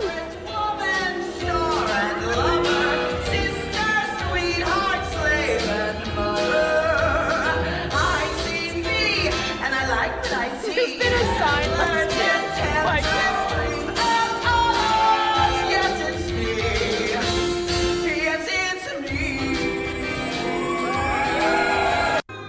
Okay, and then of course I have to play the Death Becomes Her Tony performance. Tony Awards. Death Becomes Her performance. Yes. Why is a girl like me sitting here in this chair, combing her hair and painting her face in a chase to stay young and beautiful? Megan Hilty is so fucking good. Can I just say, when I went to New York, I wanted to see Death Becomes Her so badly, but I let Will pick. I said, look, I want you to pick what show we're going to see. We only have time to see one show. There's a lot of options. If it had been up to me, I would have seen Death Becomes Her. But I'll have to go to New York and watch. I have to go back. That I do it all for you, for that glimmer in your eye, for your gaze. Yes, everything I do is for the gaze. I'll do it, I'll do change, I'll do a twirl, I'll do just about anything to be your girl. I'll cause a scene to make you stare, I'll be your tiny dancing queen, your Judy Gaga, Cher, Celine, an option of on certain matinees, but only for the gaze. When we saw Glengarry Glen Ross. Yeah, when I move to New York City after Mondani wins, I'll see all the Broadway shows. Or be ignored, it's true. Be careful if you push her, she'll go overboard. Splish splash, with every move we love her more. We love her cause she does it for the gays. I do it for the gays. It's something untrue, Beverly before you, begging for your praise. Please love me. Give me the gays love me. I need the gays love me. The gays love me. The gays love me. The gays love me.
come on. Is that not so fun? Like, how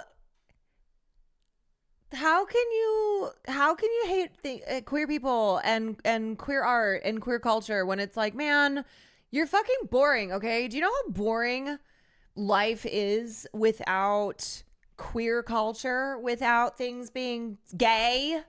You know? Come on, life is boring. Life is boring. Otherwise, you hate fun. You do.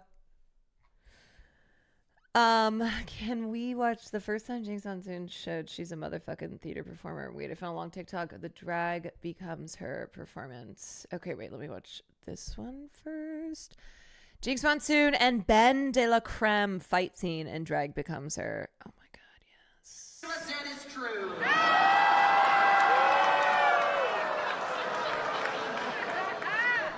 You're a walking lie, and I can see right through you.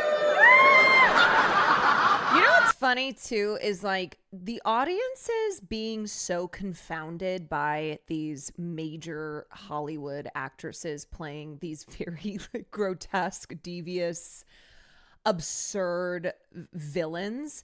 It almost like it's funny because that's the point, right? It's like, oh, the audience's reaction to these starlets in Hollywood playing these roles is so spot on. It's like, yeah, okay, you did the thing. Yeah, great. Speaking of which, I'd stay out of a swimsuit for a while.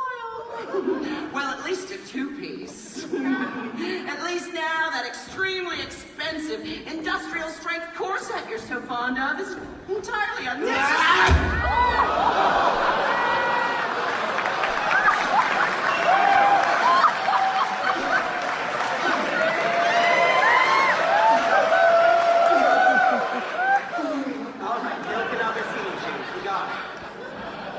On guard, bitch! Oh, girls, I'm sure we can settle this peacefully. You should learn not to compete with me. I always win. Let's not forget season 5 of Drag Race. Well, you only win because you never played fair. Just ask Robbie Turner. She'll tell anyone and everyone how much you've stolen from her. That queen's deluded. Besides, who cares how I played? I won! I'll just be over here backstage. You only won because you could open your throat deep and won your one and only talent. It was one more talent than you had, you former congenial fat sack. You didn't even lose the weight, you just lost. Well, you're not even narcoleptic. That's just how you explain how tired your drag is. This is ridiculous. This is pointless. Oh no, I was like, This what? is ridiculous. This is pointless. What the heck? TikTok. This is ridiculous. This is pointless. Does TikTok do this? Oh, I hate. What the heck? Come on. TikTok is being such a foe. TikTok is being such a fucking foe. Pain! Hopefully this works.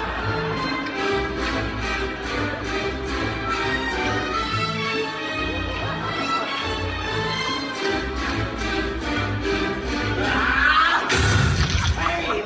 I'll tell you about pain. Brian Furcus, Justin Hunter, Mary. You know, and the thing is like for women, for female performers, you know, on Broadway, in Hollywood, women in reality TV, like a lot of times when you are trying, like when you look at who your audience is, the queer audience will be there for you when the straight audience will not, when the straights will turn their nose up and go, this is not acceptable. Like, oh, this is just too much. I mean, again, films like Hocus Pocus, films like oh,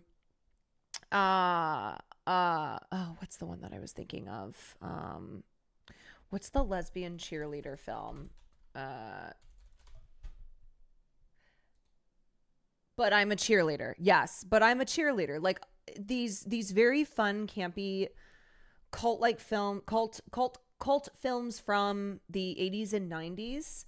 It's like when a heteronormative audience could not deal with it, you would find a home with queer viewers. No, not Bring It On, But I'm a Cheerleader. Yeah, starring Natasha Lyonne. Earn as the women, Bill.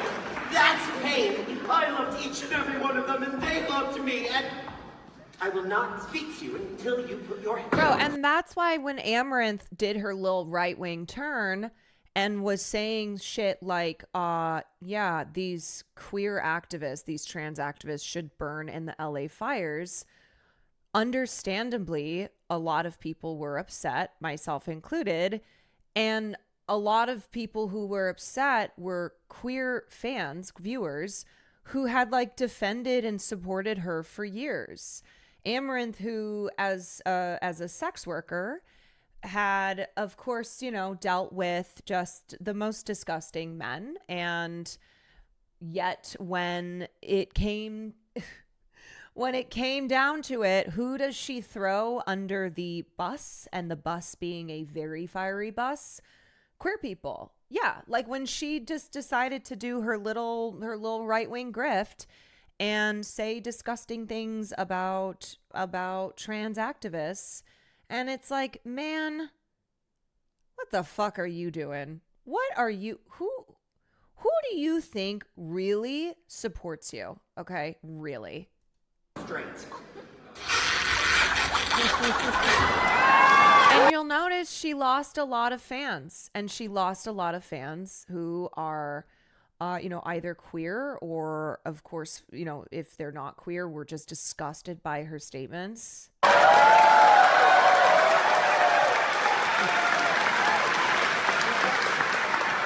were all I had, and you took them, not because you loved them, not because you cared, but to hurt me.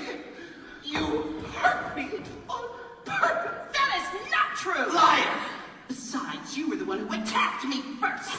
I went on Drag Race. I won. And then you go on All Stars 3 just to upstage me. I was the Seattle Star. Oh, I taught you how to do drag. Oh, you're kidding yourself. Do you think I'm going to hear what you and your cunty little burlesque friends were saying about me behind my back? You called me a stripper. You said I could never do burlesque because my drag looked cheap. You're insane.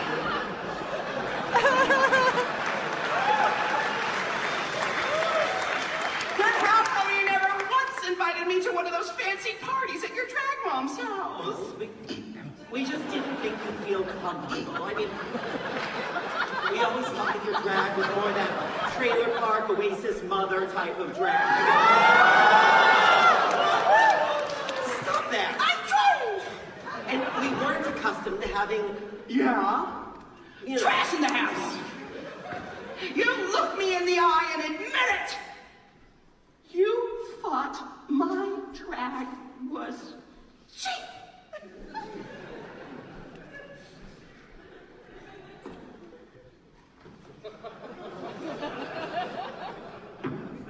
All right. All right. I thought your drag was cheap. It was very thrift store back then, very Dresden dolls, and your makeup was lacking, to say the least. Well, ouch. But I hurt you on purpose. I did. And I'm really sorry. I knew winning Drag Race by a landslide would destroy you.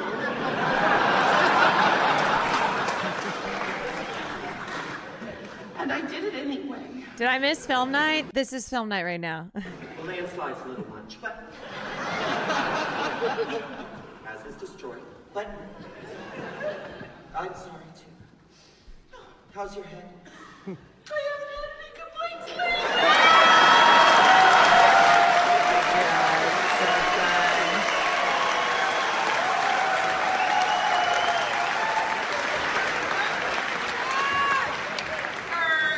Darling, Dayla and I want to apologize for that little thing on stage earlier. We got it completely out of our system. Oh, thank goodness. It was so awful hating you and envying you at the same time. You envied me? Well, I envied you. Oh, you did not. Well, what exactly did you envy? Well, that whole self-elimination thing for women.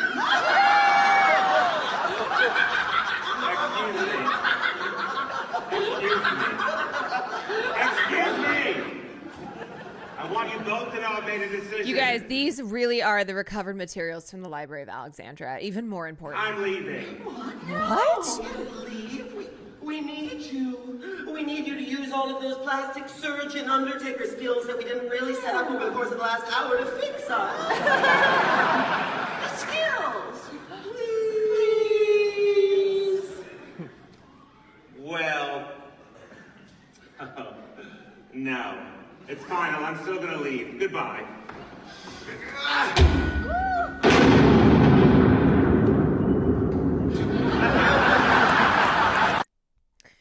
So good. Okay, just before we look at anything else, do you guys have any questions about?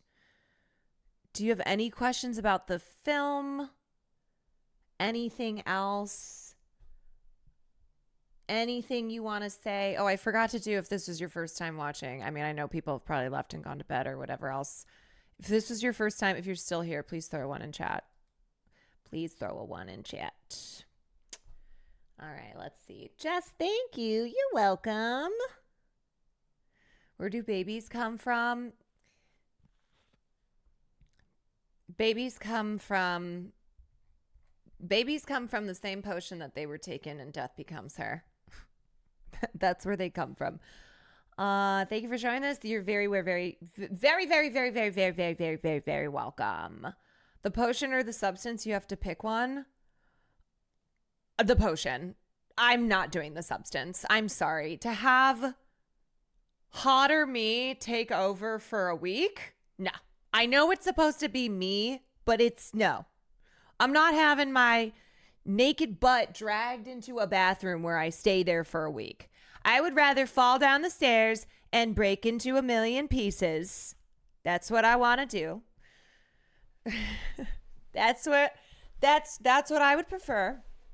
You're welcome, Alexandra. Okay, wait, let me just see if anybody had questions about the film. It's kind of like it's not really a movie that's hard to figure out, you know? I think it's not one where you finish it and you're like, wait, I was really confused by this character decision or this plot point or whatever, you know? It's not one of those that I think you can't get, even if you come halfway into the film. I think it's one that's like, yeah, you get it, you know? You get it. Don't tell me. You know, you guys, oh my gosh. Oh wait, one more for, okay, let me just figure out what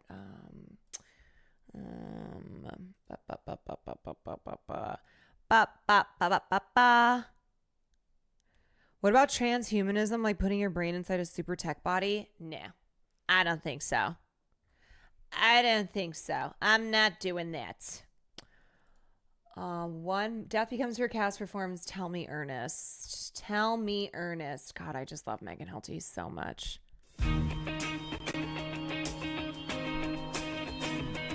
So tell me, Ernest, what would you do to me aesthetically?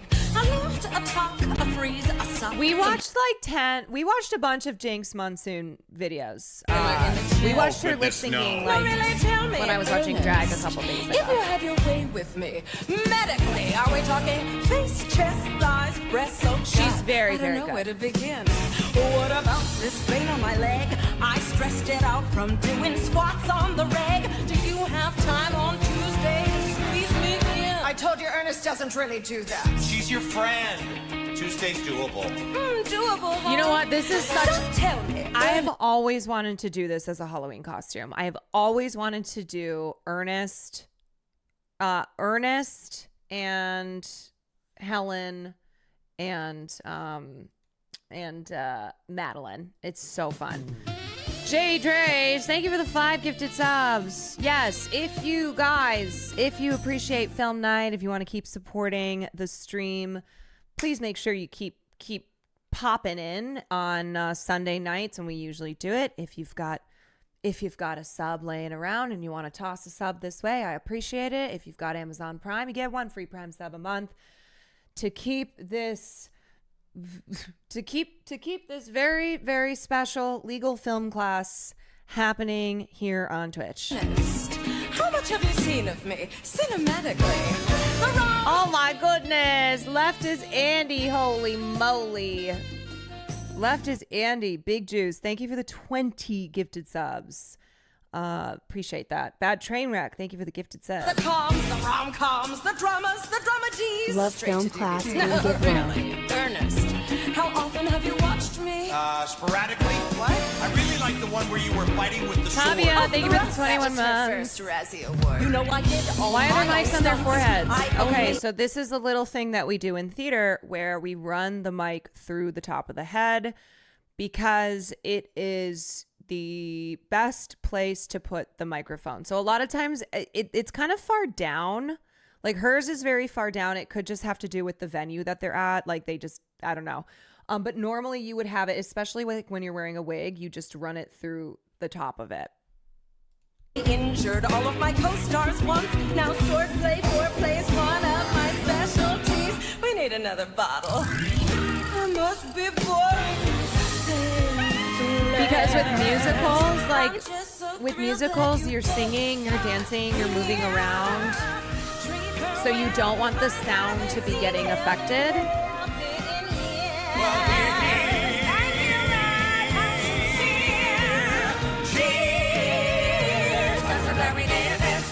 Wow, this has been so much fun, but Wow. oh gosh, look at the time. Oh please, you don't have anywhere else to be. Our Helen always worrying. But tell me, Ernest, how's Helen in this bad? Just curious. I've known this girl for 20 years and never have I ever heard her make a oh wow. Hey, like Hey. Ernest. We should be heading back. Uh-oh, she's curious. Come on, help you. No, I'm just having fun. Another fun. Ooh, we've only begun. A toast to friends for life.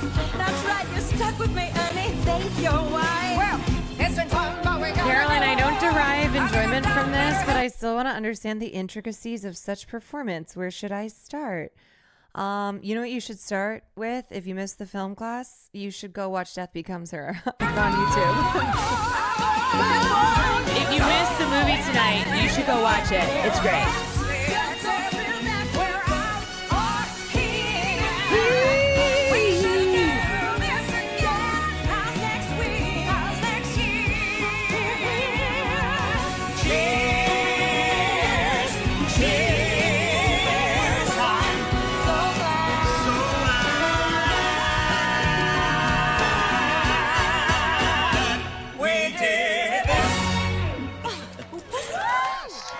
Yes! Mike, let me help you up there.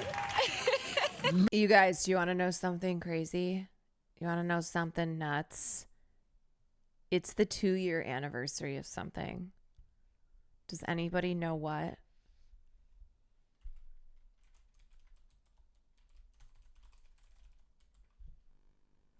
Does anybody know what it's the 2-year anniversary of?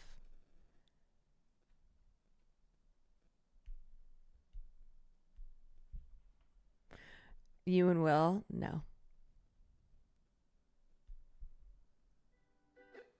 Hey, it's been a while since you saw my face. I haven't been doing so great, so I took a little break. So a lot of people are saying some things about me that aren't quite true. Doesn't matter if it's true, though. Just as long as it's entertaining to you.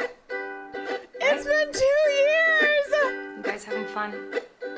All aboard the toxic gossip train. You chugging down the tracks of misinformation, the toxic gossip train. You got a one-way ticket to manipulation station, toxic gossip train. Tie me to the tracks and harass me for my past. These rumors look like facts. If you don't mind the gaps, I won't survive in the crash. But hey, at least you're having fun. Hi everyone. Hi everyone. I've been wanting to come online and talk to you about a few things. It's been 2 years, isn't that Even though crazy? my team has strongly advised me to not say what I want to say, I recently realized that they never said that I couldn't sing what I want to say. So Why am I like this? here I am. I don't know. I don't know. Today I only want to talk about Do you the think you're the facts. gifted? So I hope that you'll be willing to listen.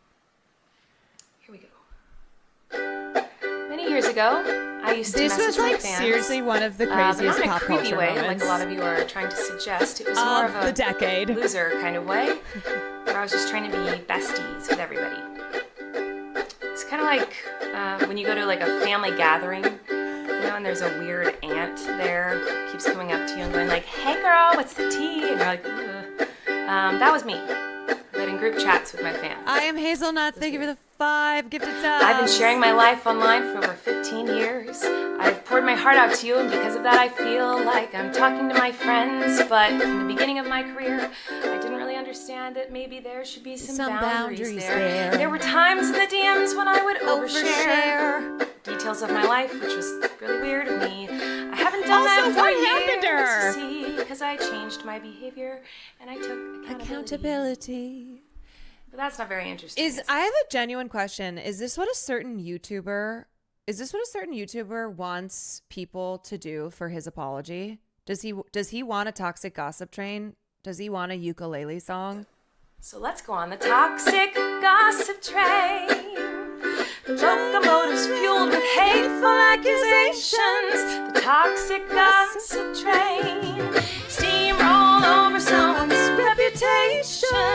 Toxic gossip train. Hop on board but close your eyes, otherwise you realize that the train is made of lies. And that person you despise maybe didn't deserve to die. But hey, at least you're having fun.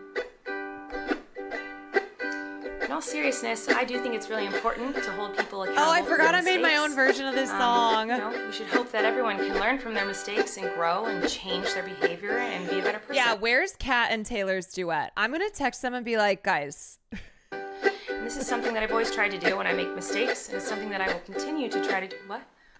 Oh, you don't care. I thought you wanted me to take accountability. That's not the point of your mob mentality. is it? No. Your goal is to ruin the life of the person you despise while you dramatize your lies and monetize their demise. My demise.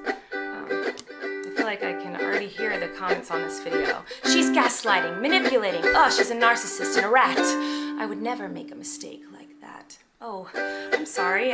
You guys, okay, it's been 2 years. It's been long enough. We can say the song slaps. Realize that all of you are perfect, so please criticize me. Bring out the daggers made from your perfect past and stab me repeatedly in my bony little back. I'm sure you're disappointed in my shitty little song. I know you wanted me to say that I was 100% in the wrong. I'm sorry, I'm not gonna take that route of admitting to lies and rumors that you made up for clout.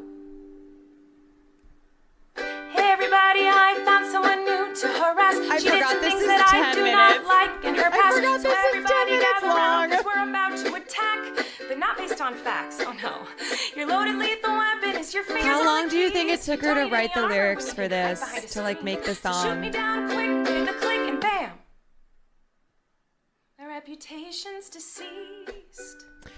I honestly think if Hassan Piker just made a ukulele song, then all of the interpersonal shit that's been happening, it would just go away. I think so.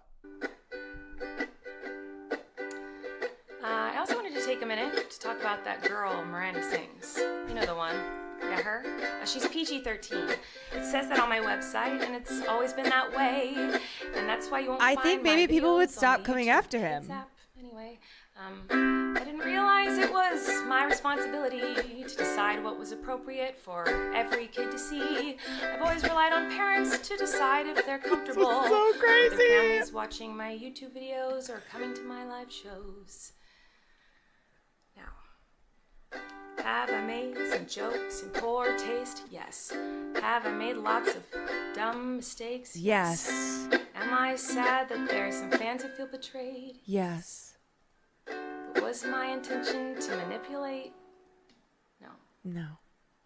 It doesn't really matter what my intention was, because it seems as though everyone's already decided on that. Let me tell you, it's not very fun to have millions of people all over the world call you the most vile, horrendous, disgusting, life-ruining words that a person can be called, in my opinion. I think she wrote like 2 minutes and It 8 doesn't matter minutes that of these straight things aren't riffing. true. Everyone just believes that you are the type of person who manipulates and abuses children. So I just wanted to say that I love how she addresses each thing and defends herself while also saying they're all lies. Yes, she's like, all of it is lies, but also let me break this down. Let me break this down allegation by allegation. Here we go, guys. the only thing I've ever groomed is my 2 Persian cats. I'm not a groomer. I'm just a loser who didn't understand I shouldn't respond to fans. And I'm not a predator, even though a lot of you think so, because 5 years ago I made a fart joke. Oh, that one hits hard. That one hit hard. So, even though I know this video won't change anyone's mind about me, I still felt it was important to come on here and defend myself a little and take accountability. Here we go. Ready, guys? And I also wanted to say that to anyone out there who has ever supported me in any capacity, I've taken responsibility, but this is all I lies. really appreciate you. It's also not a big deal. Thank you. For what it's worth. For what it's worth. I never had any bad intentions, Okay, we get the chorus one more time. That's what I've been waiting on. but I do feel like shit. I don't care about any of this other stuff. I'm just waiting on the chorus.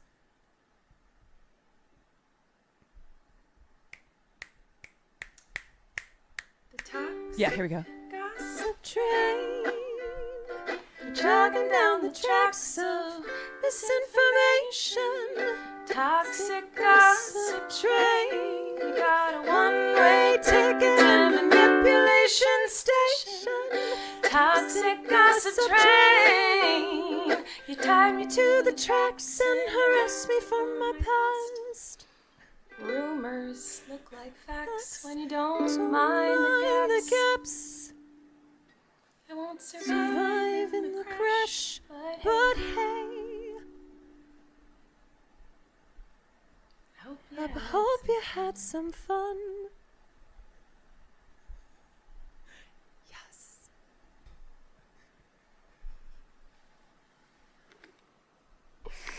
I'm sorry, you guys. I can't help it. I can't help it that I love to try to harmonize to Toxic Gossip Train's chorus. All right, this is my toxic trait. This is my toxic trait is that wait, there's more. Wait. Actually. Wait. Oh, yes. Oh, my God. I forgot. Oh, my God. Oh, I forgot about this. I feel like maybe I should let you guys know something. It seems like maybe you're confused about something. I don't know. I forgot the twist. Let me try to help. The twist. Sometimes people make a mistake and it doesn't make them a horrible person. Whoa. Sometimes people can make a mistake and they're still a good person. Crazy, I know. Sometimes people can make a mistake and you don't have to take that mistake, oh no. And twist it up and grind it and add some lies to it and pulverize it and stab it with knives and ruin a life and oh no. Sometimes people can make a mistake doesn't mean you gotta send them hate. Oh no. Sometimes people can make a mistake, and you can kindly let them know and help them to grow. Sometimes people make mistakes simply because they made a mistake. And that mistake doesn't make them a terrible human. It just makes them a human. What do I know? Fuck me, right? Oh my god, I forgot it ends with, but what do I know? Fuck me, right? This song needs a musical designer on it. Look, I think I think people would finally kick me to the curb. I think even my strongest defenders would be like, I'm so done with your ass. She wrote this last part, so that whole turn the camera off. Oh, wait, let me say this last part was acted and set up. Truly psychotic. Truly. Wait, didn't somebody make an AI of Hassan singing this, and then didn't I do a duet? Didn't I do a duet? Okay, wait. Yo, you know what, you guys? Sorry. This is the kind of stuff we used to do. This was the kind of stuff where I was like, okay. I'm doing this. Hey. Hey. It's been a while since you saw my face. I haven't been doing so great, so I took a little break. So a lot of people are saying some things about me that aren't quite true. Doesn't matter if it's true, though. Listen, guys, it's better than getting into all the bullshit the SCOTUS has done, okay? Just as long as that's it's true. entertaining to you. Oh no, the fourth video on the side. No, thank you. No, thank you. Right? Right. You guys having fun? So much fun. Has All Hassan ever aboard seen this? The toxic gossip train. Jogging down the tracks of misinformation, the toxic gossip train. You got one-way ticket to manipulation station. Toxic gossip train.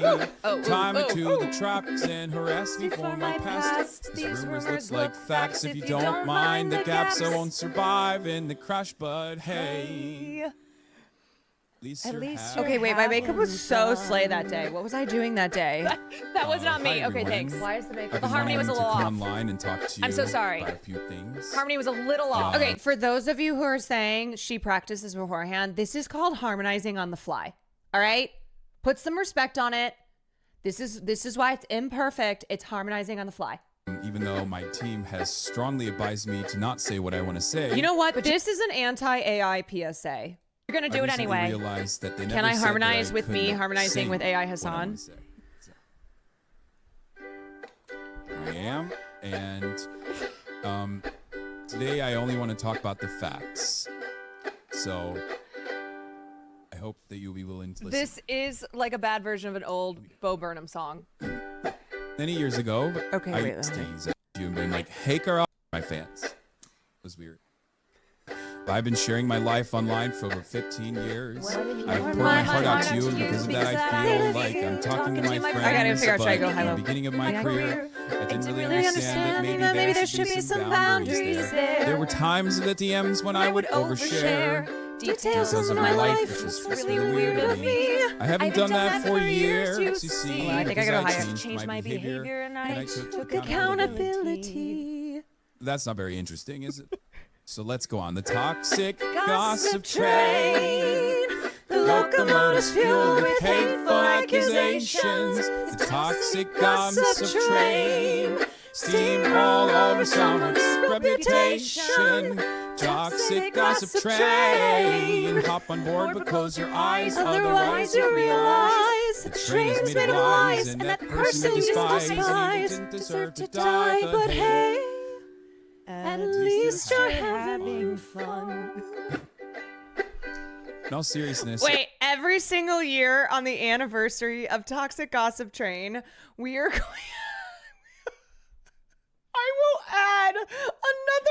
money to the fucking video. Every year that goes by, it's just gonna be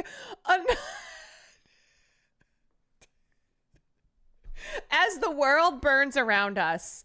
Trust, even when the world is ending, I will do this. I do think it's really important to hold people accountable. I'm sorry, for their this mistakes. is so bad. You know, No, we it's hope that so everyone can good. learn from What their are you even mistakes talking and about, grow old and me? change their behavior Old and dumb behave. me? What if you This harmonized is something another that I've always time to tried do visit? when I make mistakes, and it's something that I continue to try to. What? Oh, you don't care? Caroline Doc, you wanted me to take accountability, but That's that's not the point of your modern mentality. Is it? No. Your goal is to ruin the life of the person you despise, That's while you traumatize your traumatize your lives lives and and monetize their demise. Why do I keep saying despise? I know you Soliloquy, wanted me thank you to for the 10 say months. that I was 100% in the wrong, Lol. I'm sorry. I'm not going to take that Oh, I route. forgot this part really Leading speed to up. lies and rumors that you meet up for It's clout. not for clout. Hit everybody I thought someone new to harass. She did some things that I do not like in her past. So everybody gather around because we're about to attack, but not based on facts. Facts or no?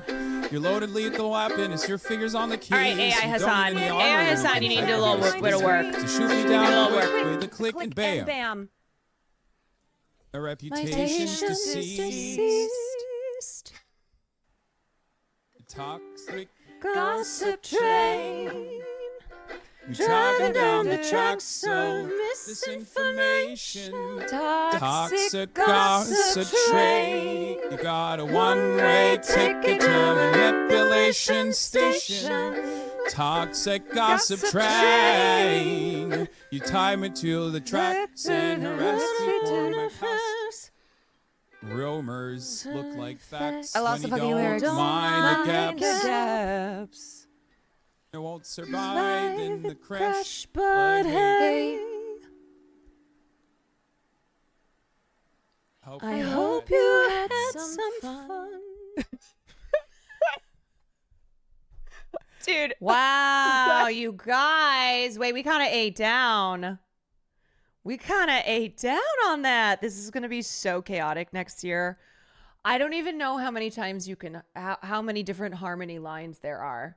But fuck me, right? But fuck me, right? This is the single piece of media that survives 100 years from now. Yes, archaeologists will be digging up artifacts from this time, and they will discover toxic gossip train, and it will blow their minds. Dare I say AI? Straight up, though, you know what? You know what? This should be an anti-AI PSA.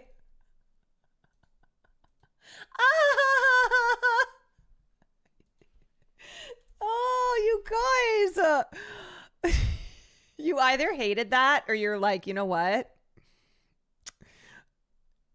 Caroline was kind of eating with that.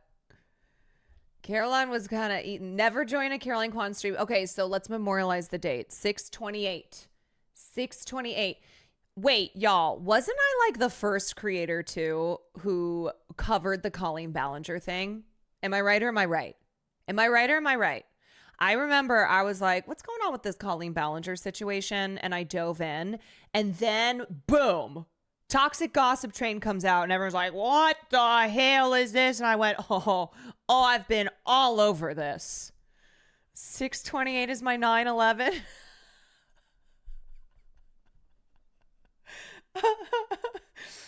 Oh no, I asked the backpack is broken. Wait, oh no, I asked a random group of French people if they know the song. Oh my god, can you play Toxic Gossip Train? Do you know Toxic Gossip Train? Colleen Ballinger, Toxic Gossip Train? No? You know when they say you hate the sound of your own voice? Oh god. Toxic Gossip Train. Do you know Twitch? No! Do you know, Tukune Twitch? Twitch. They should have murdered me and thrown my body into the Seine. They would have had every right. They would have had every right to murder me and throw my body into the Seine River. Do I know Twitch? Tu connais Twitch? Tu connais Twitch? Oh girl, say hello. The backpack is broken. Oh my God, can you? Oh my God. Oh my God. You know, this is why people hate Americans, and justifiably so. Oh, man. I was on my extra Emily arc. That was like very extra Emily levels, straight up. Kay Burns, thank you for the 4 months. Yeah, that was mortifying. Can this be the charity stream? Don't Ogle just think it was Sandwich. I wonder if Sam knows Toxic Gossip Train. I feel like that's kind of one of those. Do you know TGT? You know what I mean? Where were you when TGT happened? Do you remember? Do you remember TGT? She has to know, because Sam, like, she's really tuned into things that are happening on the internet. That's her thing. She def knows, but didn't know Colleen beforehand. But she def knows TGT. Nobody calls it that. Yeah, they do. TGT. You guys, it's the 2-year anniversary of TGT. Yeah, where were you on 6/28? She posts every single day now. Does anybody watch her? Wait, does anybody watch her videos anymore? Like, I'm becoming, oh my God. Dude, this is actually crazy. What does her channel drop off look like? It's got to be like this. Boom. She has 3 million subscribers. I'm sure she lost this is Colleen Vlogs. And she has like 30,000 views on her videos. She's coming for your gaming brand. I'd like to see her try. I'd like to see her try.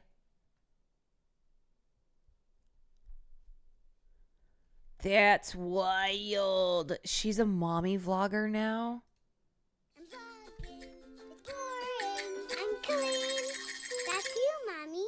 Hello, everybody. Welcome to today. Oh my God, she's doing like the car mommy blogger videos. Busy of a day already.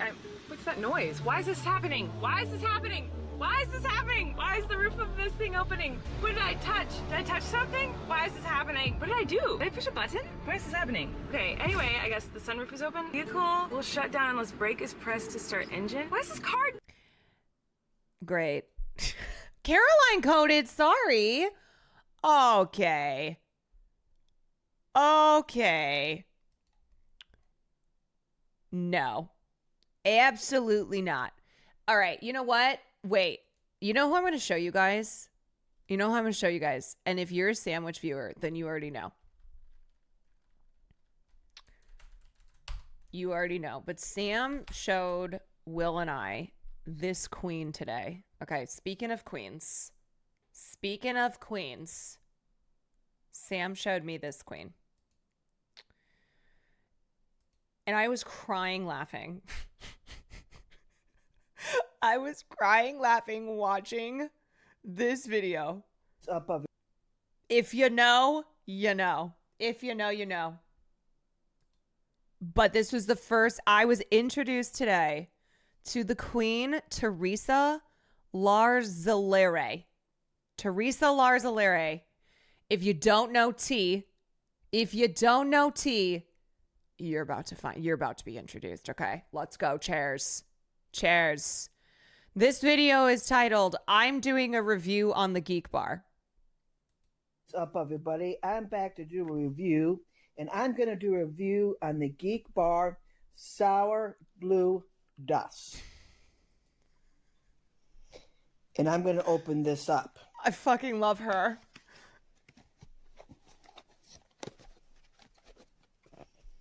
This flavor is sour watermelon drop.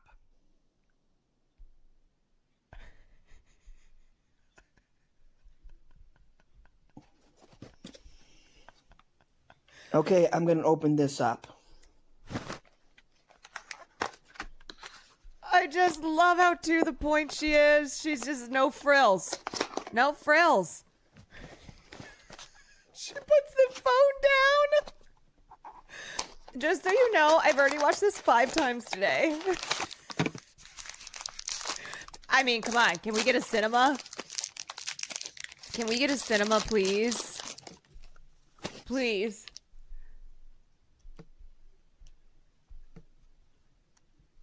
And then it's just...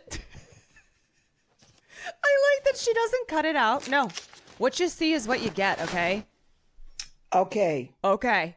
Cheers. Cheers. Watch her hit this fucking vape. Watch her tank this. Nice and smooth. She is ripping that shit. I really like this flavor a lot.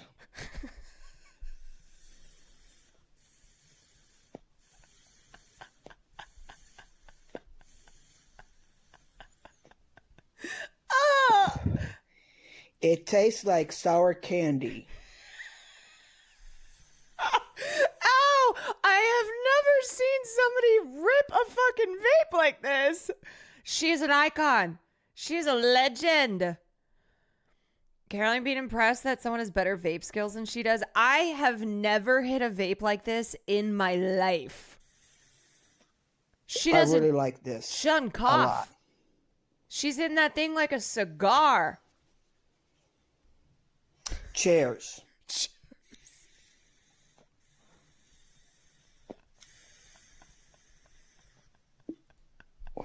It's nice and sweet. Lungs of steel. Like not it's even nice and sour. Not even the slightest little cough. I didn't even know Geek Bars were capable of that either. It tastes like sour candy. Like hard, sour candy. That's what it tastes like. That's what it tastes like. Thank you, T. That batteries, she's got to plug that thing in already. I really like these flavors a lot. They're really good flavors. Thank you for watching. I fucking love her so much. And the comments on her videos are so funny. The way she rips this shit like a cigar is absolutely sending me. Thank you, Teresa. 23 hits in 2 minutes is absolutely diabolical. Alternate title, chiefing down an entire Geek Bar in one video. New title, how to finish an entire Geek Bar in one sitting. Dear Teresa Larzalere, I want you to know I aspire to be like, do you know what I need to see Teresa on? I need to see Teresa on a Gordon Ramsay show. That is someone who, like, Gordon wouldn't even know what to do. She would run circles around him. Cheers, Gordon. Dear Teresa, I want you to know I aspire to be like you someday. The way you hold that vape to the way you hit it has changed my life completely. I love the tone and vibe around you and your channel altogether.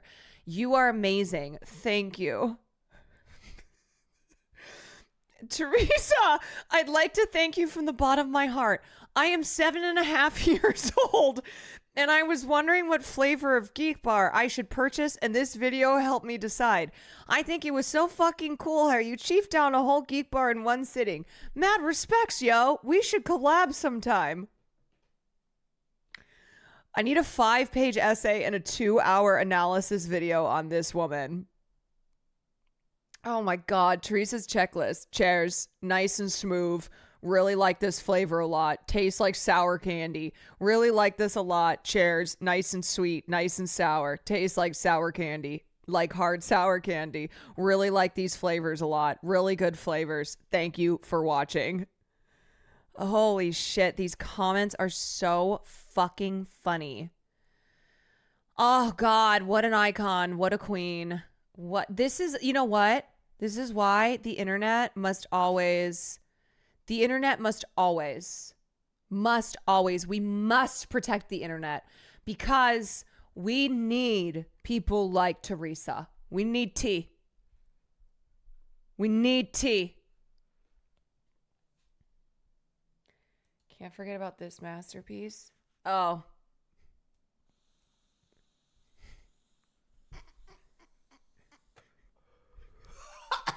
It worked.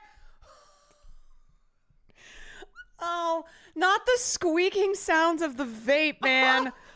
Oh no. Wait.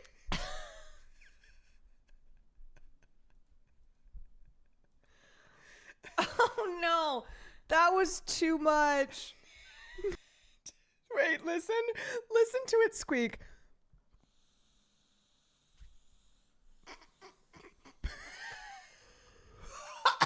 It worked.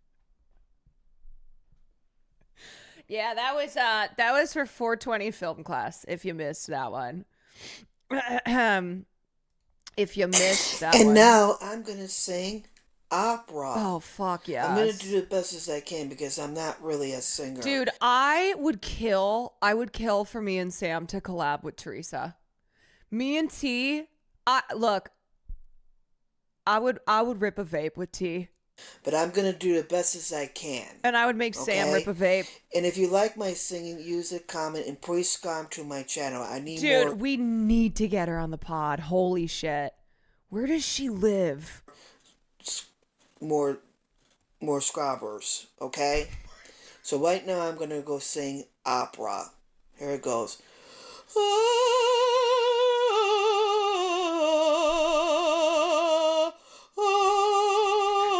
More scrubbers.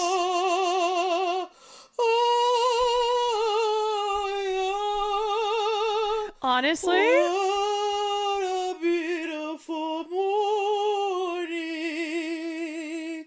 I got Honestly, I think she's got it. For as much as she vapes. Eat breakfast, then I took a shower and I got ready for work.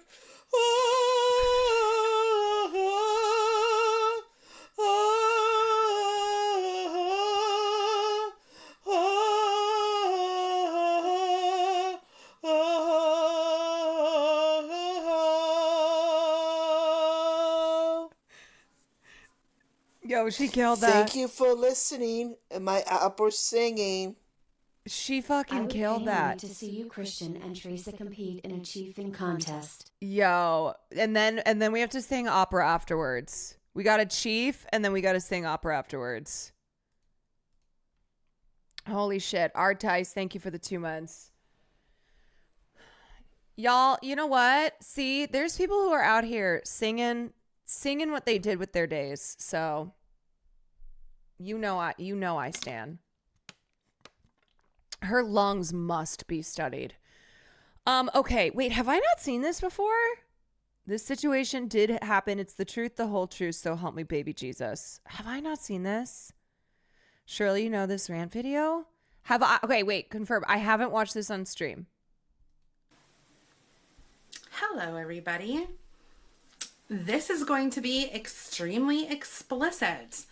So if you don't like swearing or angry people I'm out. from Wisconsin, then turn your mother effing camera off now. I just got back from Bath & Body Works, and I am going to start from the very beginning. The gum chewing. I'm so mad right now. You guys literally have no idea. I was shaking. Like, for the past hour, I have been shaking to the point where I couldn't even make a video because I was so mad. So let me backtrack. Okay. If you guys have been watching my videos, you all know that I have been searching high and low ever since they had the candle sale, 2 for $20 candles at Bath & Body Works. I have been searching for 2 scents. I have been searching for the Winter Candy Apple and the Ice Gingerbread. This is the last day of the sale, Sunday. Also, can I just say, you know this woman. I would pay money to see you, Christian, and Teresa compete in a chiefing contest. You know this woman has at least 15 Stanley Cups. At least. I have been calling my store in Appleton, Wisconsin. I want everybody to know. Wisconsin. This happened in Appleton. I have been calling my store every day for the past week. FTP. Wanting these 2 scents. I want winter candy apple. Okay, Parliament, thank you for the gingerbread. 15 They months. were supposed to come out. They were launching in the stores October 29th, so they were supposed to be out. I've been calling Green Bay, Appleton, Fond du Lac, and the outlet in Oshkosh. All 4 stores don't have them.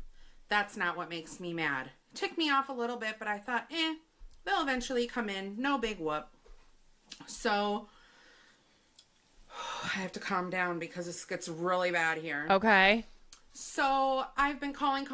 They don't have them. This morning, well, actually yesterday, I called my Appleton store and I said, I hate to bother you again, but I'm calling about these candles. And I said, if I'm harassing you or anything. Me watching from Appleton, Wisconsin. I'm like, because I can be quite persistent. I said, so if you want to take down my name and number, go right ahead and do that, because that way you guys can call me when you get them in. The Appleton store. I gave her my name and number. Hadn't heard from her. I went to the Oshkosh store today, but before I went, I called my Appleton store again. I said, I know I gave you my number and everything. I've been looking for these 2 candles. I'm going to the Oshkosh store, and if you guys have my 2 candles, I'll hit over there. I was amazed. She said, guess what? We have them in. I was like, what? I'm like, please, put one of each on hold.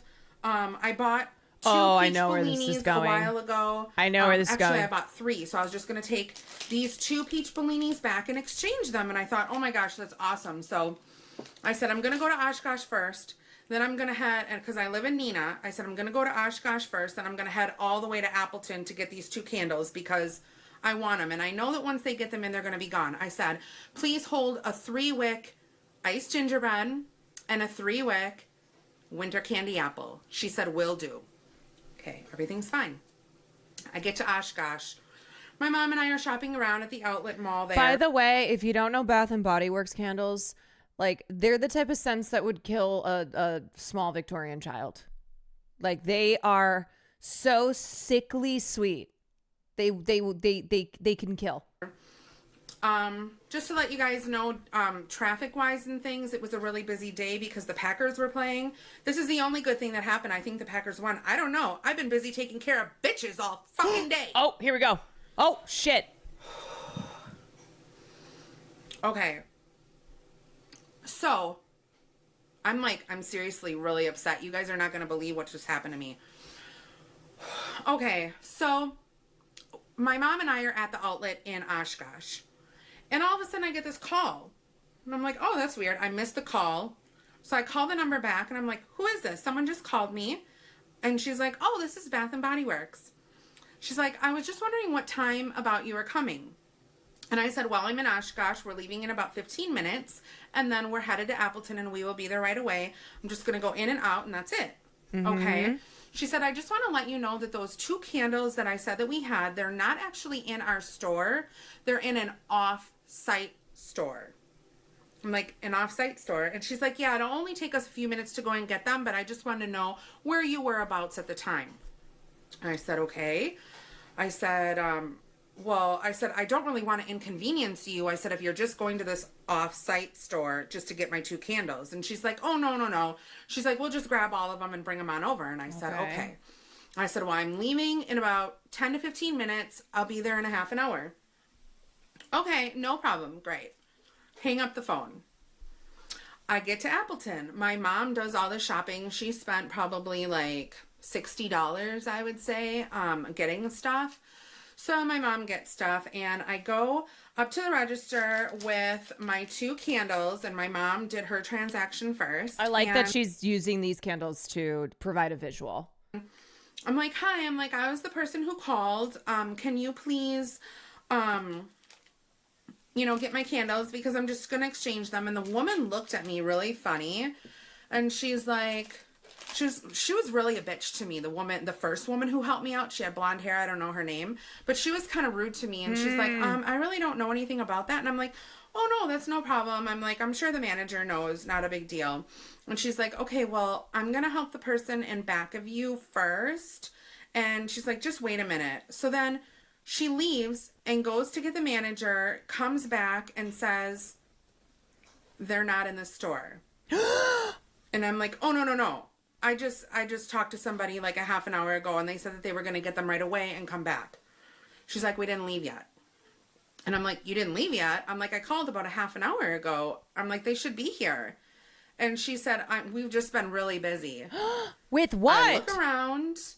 There's barely anybody in the frickin' store. There's barely anybody in the store because Packers are playing today and everybody is at home watching TV where I probably should have been. They're watching the big game. So I said, okay. She said, let me talk to my manager. So she goes back, talks to the manager, comes back out, and she's like, okay, well, the girl is leaving right now to get your candles.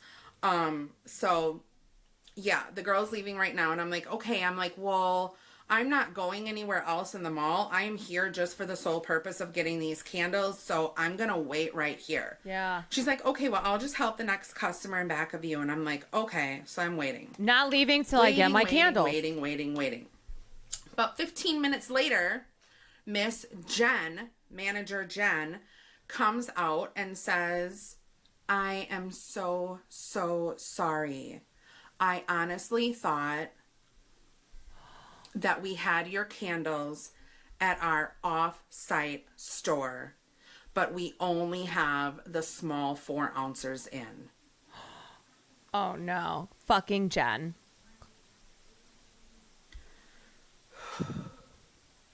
Let loose. And I said very calmly, you're kidding me, right? And she said, no. She's like, what I can do, she said, is I can call around to the, and I said, no. No. I said, I've been calling Fond du Lac, Oshkosh, Appleton, where else? Green Bay. I said, I've been calling all the stores. No one has them. And I'm like, I was just so relieved when you told me this morning that you had them. And I came all the way from Oshkosh to get them. And I'm like, what do you mean you don't have them? And she's like, we just don't have them. She's like, I'm sorry. It's my mistake. Lion ass Jen. So then I'm like, okay. I'm like, well, I guess I'll get my peach Bellini candles back. And then she's like, okay. So she walks all the way around, gets my candles. As she's packaging them up, I'm like, okay. I'm like, I don't want to be rude or anything. I said, but I think I deserve something. I'm like, if it's a free item or a gift certificate or something for what just happened here. I said, I think I own the store now. I have been on you guys for a week to try to get these candles. And with you telling me that they were here and I came and I carted myself and my mother all the way to Appleton to get these mother effing candles. Yep. I didn't say that. I'm thinking this in my head. This is all going on in my head. And I had a very pleasant face when I was talking.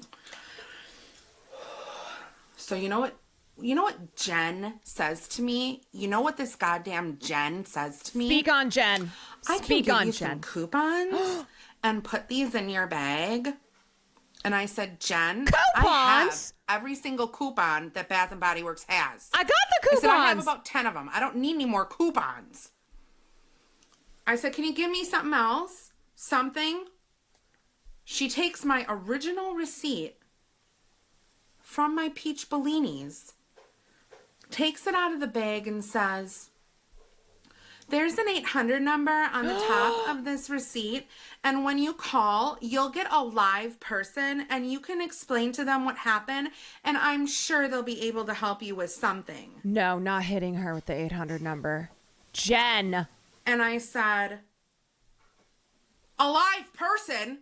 Who the fuck do you think I'm talking to now? Who are you, Jen? Am I talking to you who is not really here? Are you reality? Because I thought you were a live person. Are you not a live person? I left out the F word. And she looked at me and said, I'm sorry, ma'am, I can't help you. And I said, give me my candles now.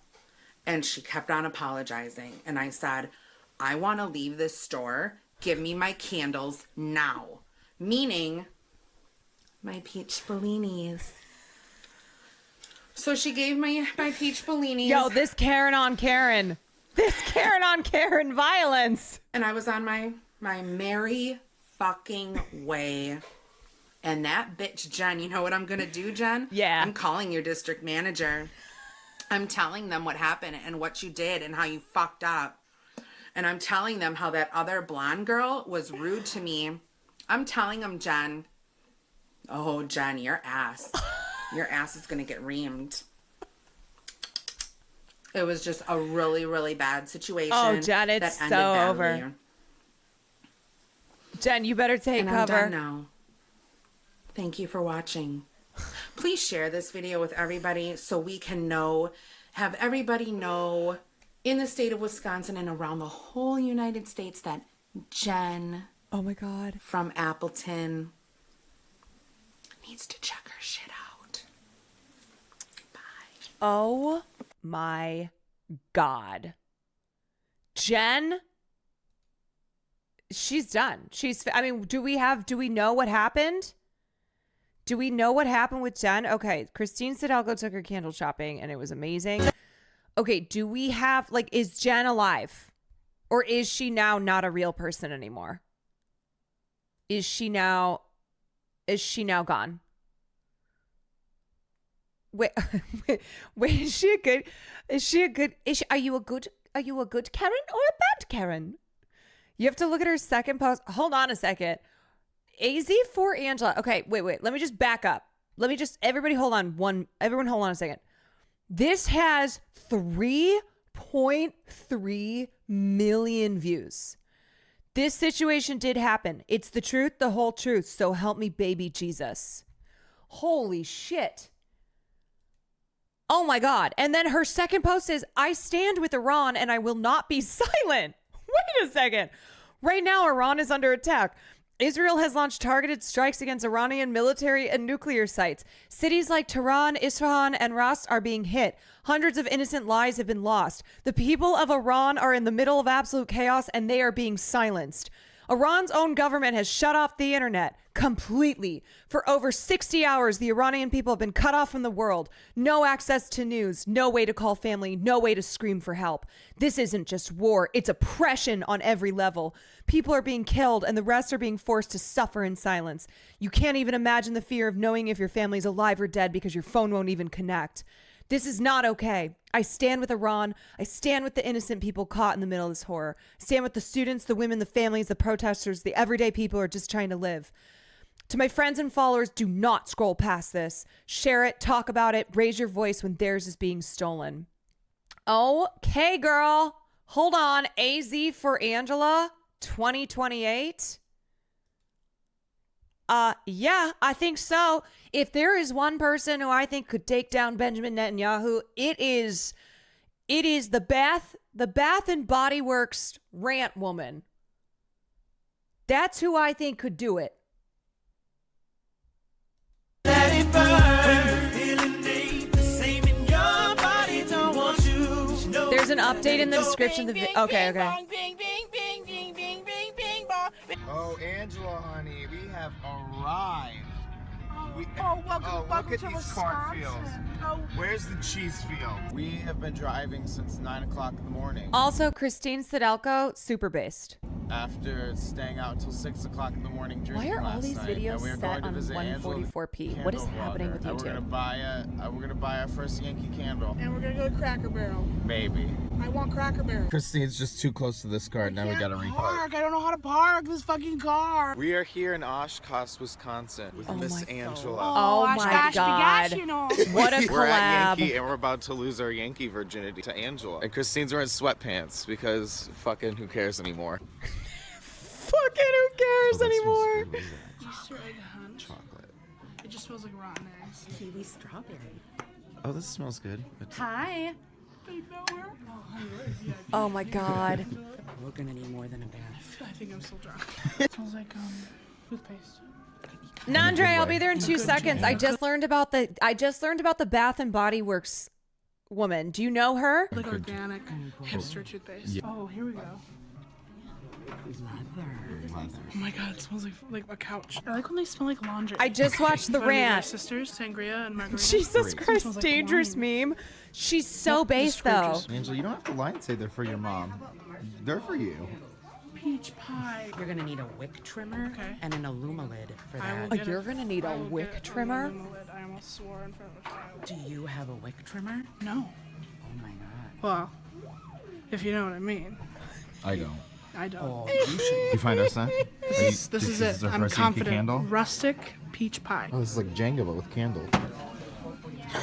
Oh my God. Go down. Box up the 5 florals, and then we gotta get Judy's. They're hers. They're yours. They're hers. They're yours.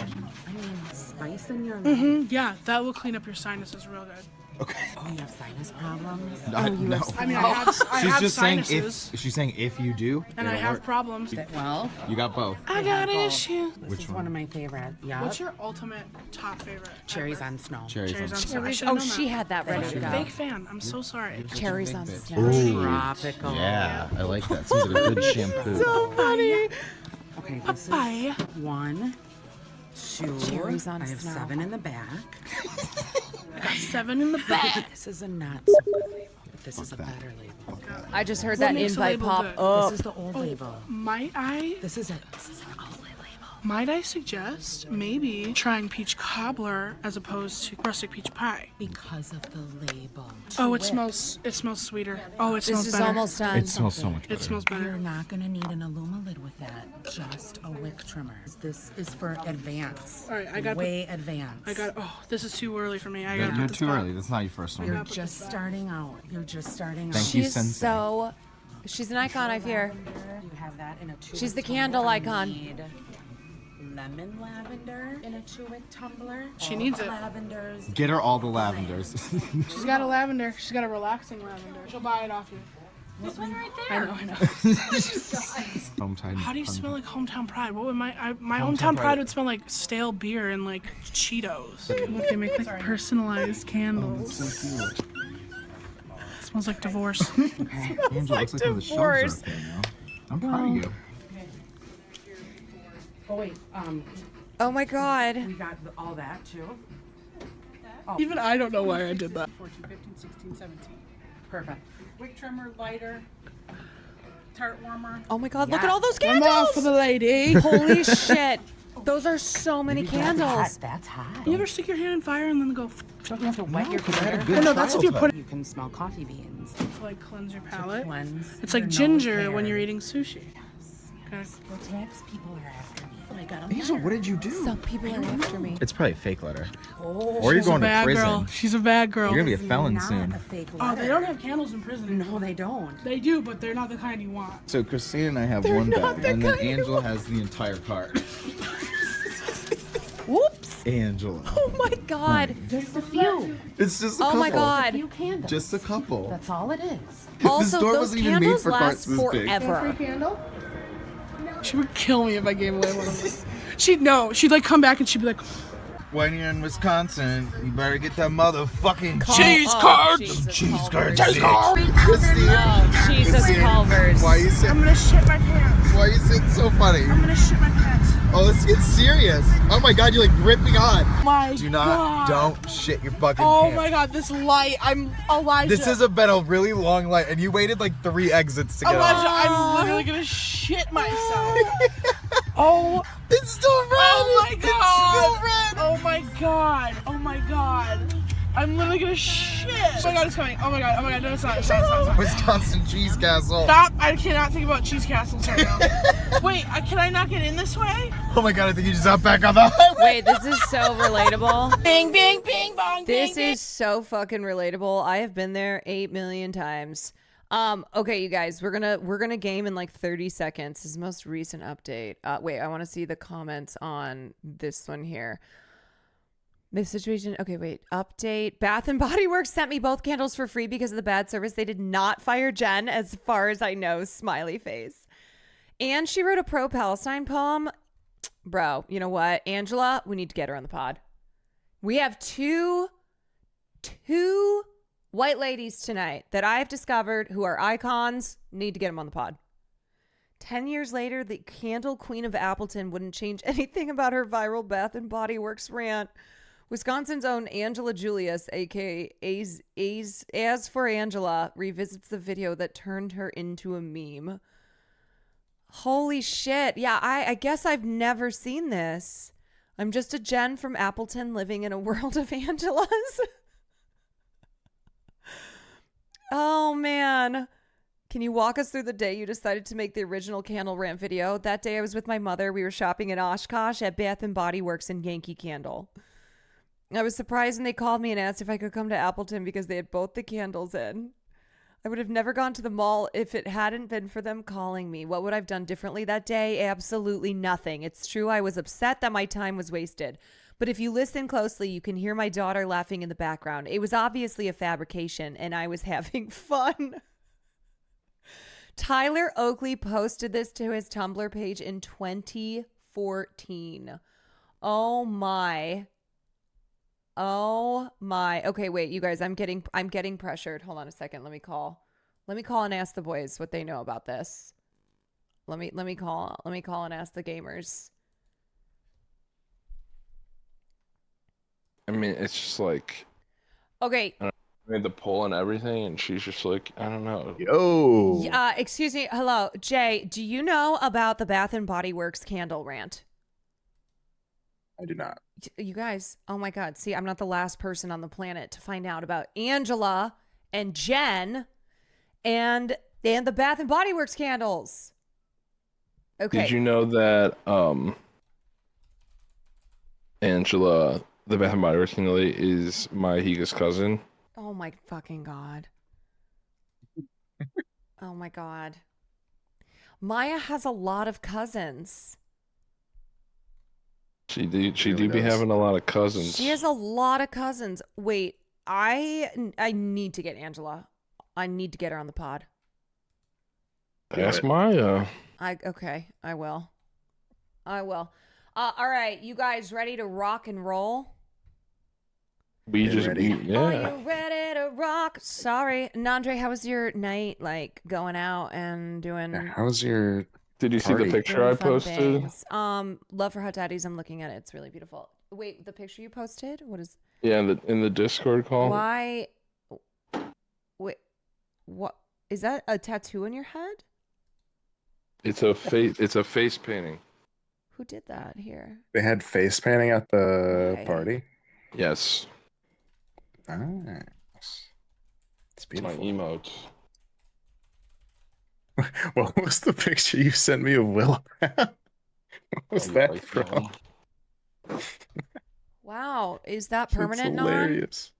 Is that permanent? It is in fact I hope not. permanent If it's marker. permanent, then I got It's a permanent lot marker. of explaining to do. Okay. All right. Let me open this. Do not be the first person to fall asleep at the sleepover. No, never, never. Do you know about the candles that I own, Caroline? No, are they Bath and Body Works? Good night, Mr. Sonic Jen. I have one called Lemon Party. And it's like a citrus flavor one, and then I have a Dragon Pussy one.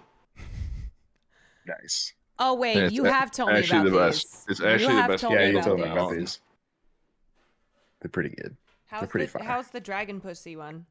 It's legitimately the best candle I've ever owned in my life. It's from a What's website it, called smell like? Decent Candles. It's like campfire, berries, and let me find out actually what it says again. That's that good shit, you guys. That's that real good shit.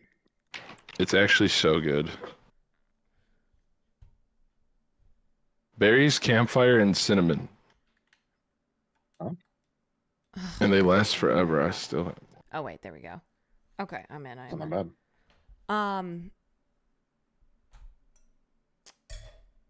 Wait, what is it? Berries, cinnamon, And campfire. and campfire. Wow, yum. Do you know what it's the 2-year anniversary of today? 9/11. No.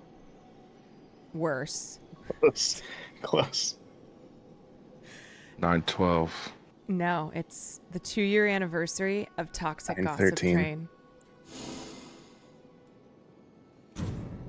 I think you need to add that for the charity stream. The Toxic Gossip. Do you know what I decided? Every year on the anniversary, I'm going to add another harmony layer. So, Wait, was she the one that did the musical apology or something? driving down the tracks of misinformation. Yes, she did. Toxic Okay. Gossip Train. I got I a know my one stuff. way I know my stuff. manipulation station. Why didn't I put Lems? Because I haven't been to Lems. For barbecue in Chicago, I always used to go to Smoke and Carson's. And Carson's is bad. Stone Pine 69. Alright. Let me get this going. At least We're doing Dark Shift? Is that what's going on? We're doing the yeah, well I haven't won a Night Rain. I haven't won a run in probably 10 runs. 10 whole years. It's time to win a run. It's been a while. It's been a while. Have you updated your relics on your quite some time. characters? Oh, she's gone. She gone.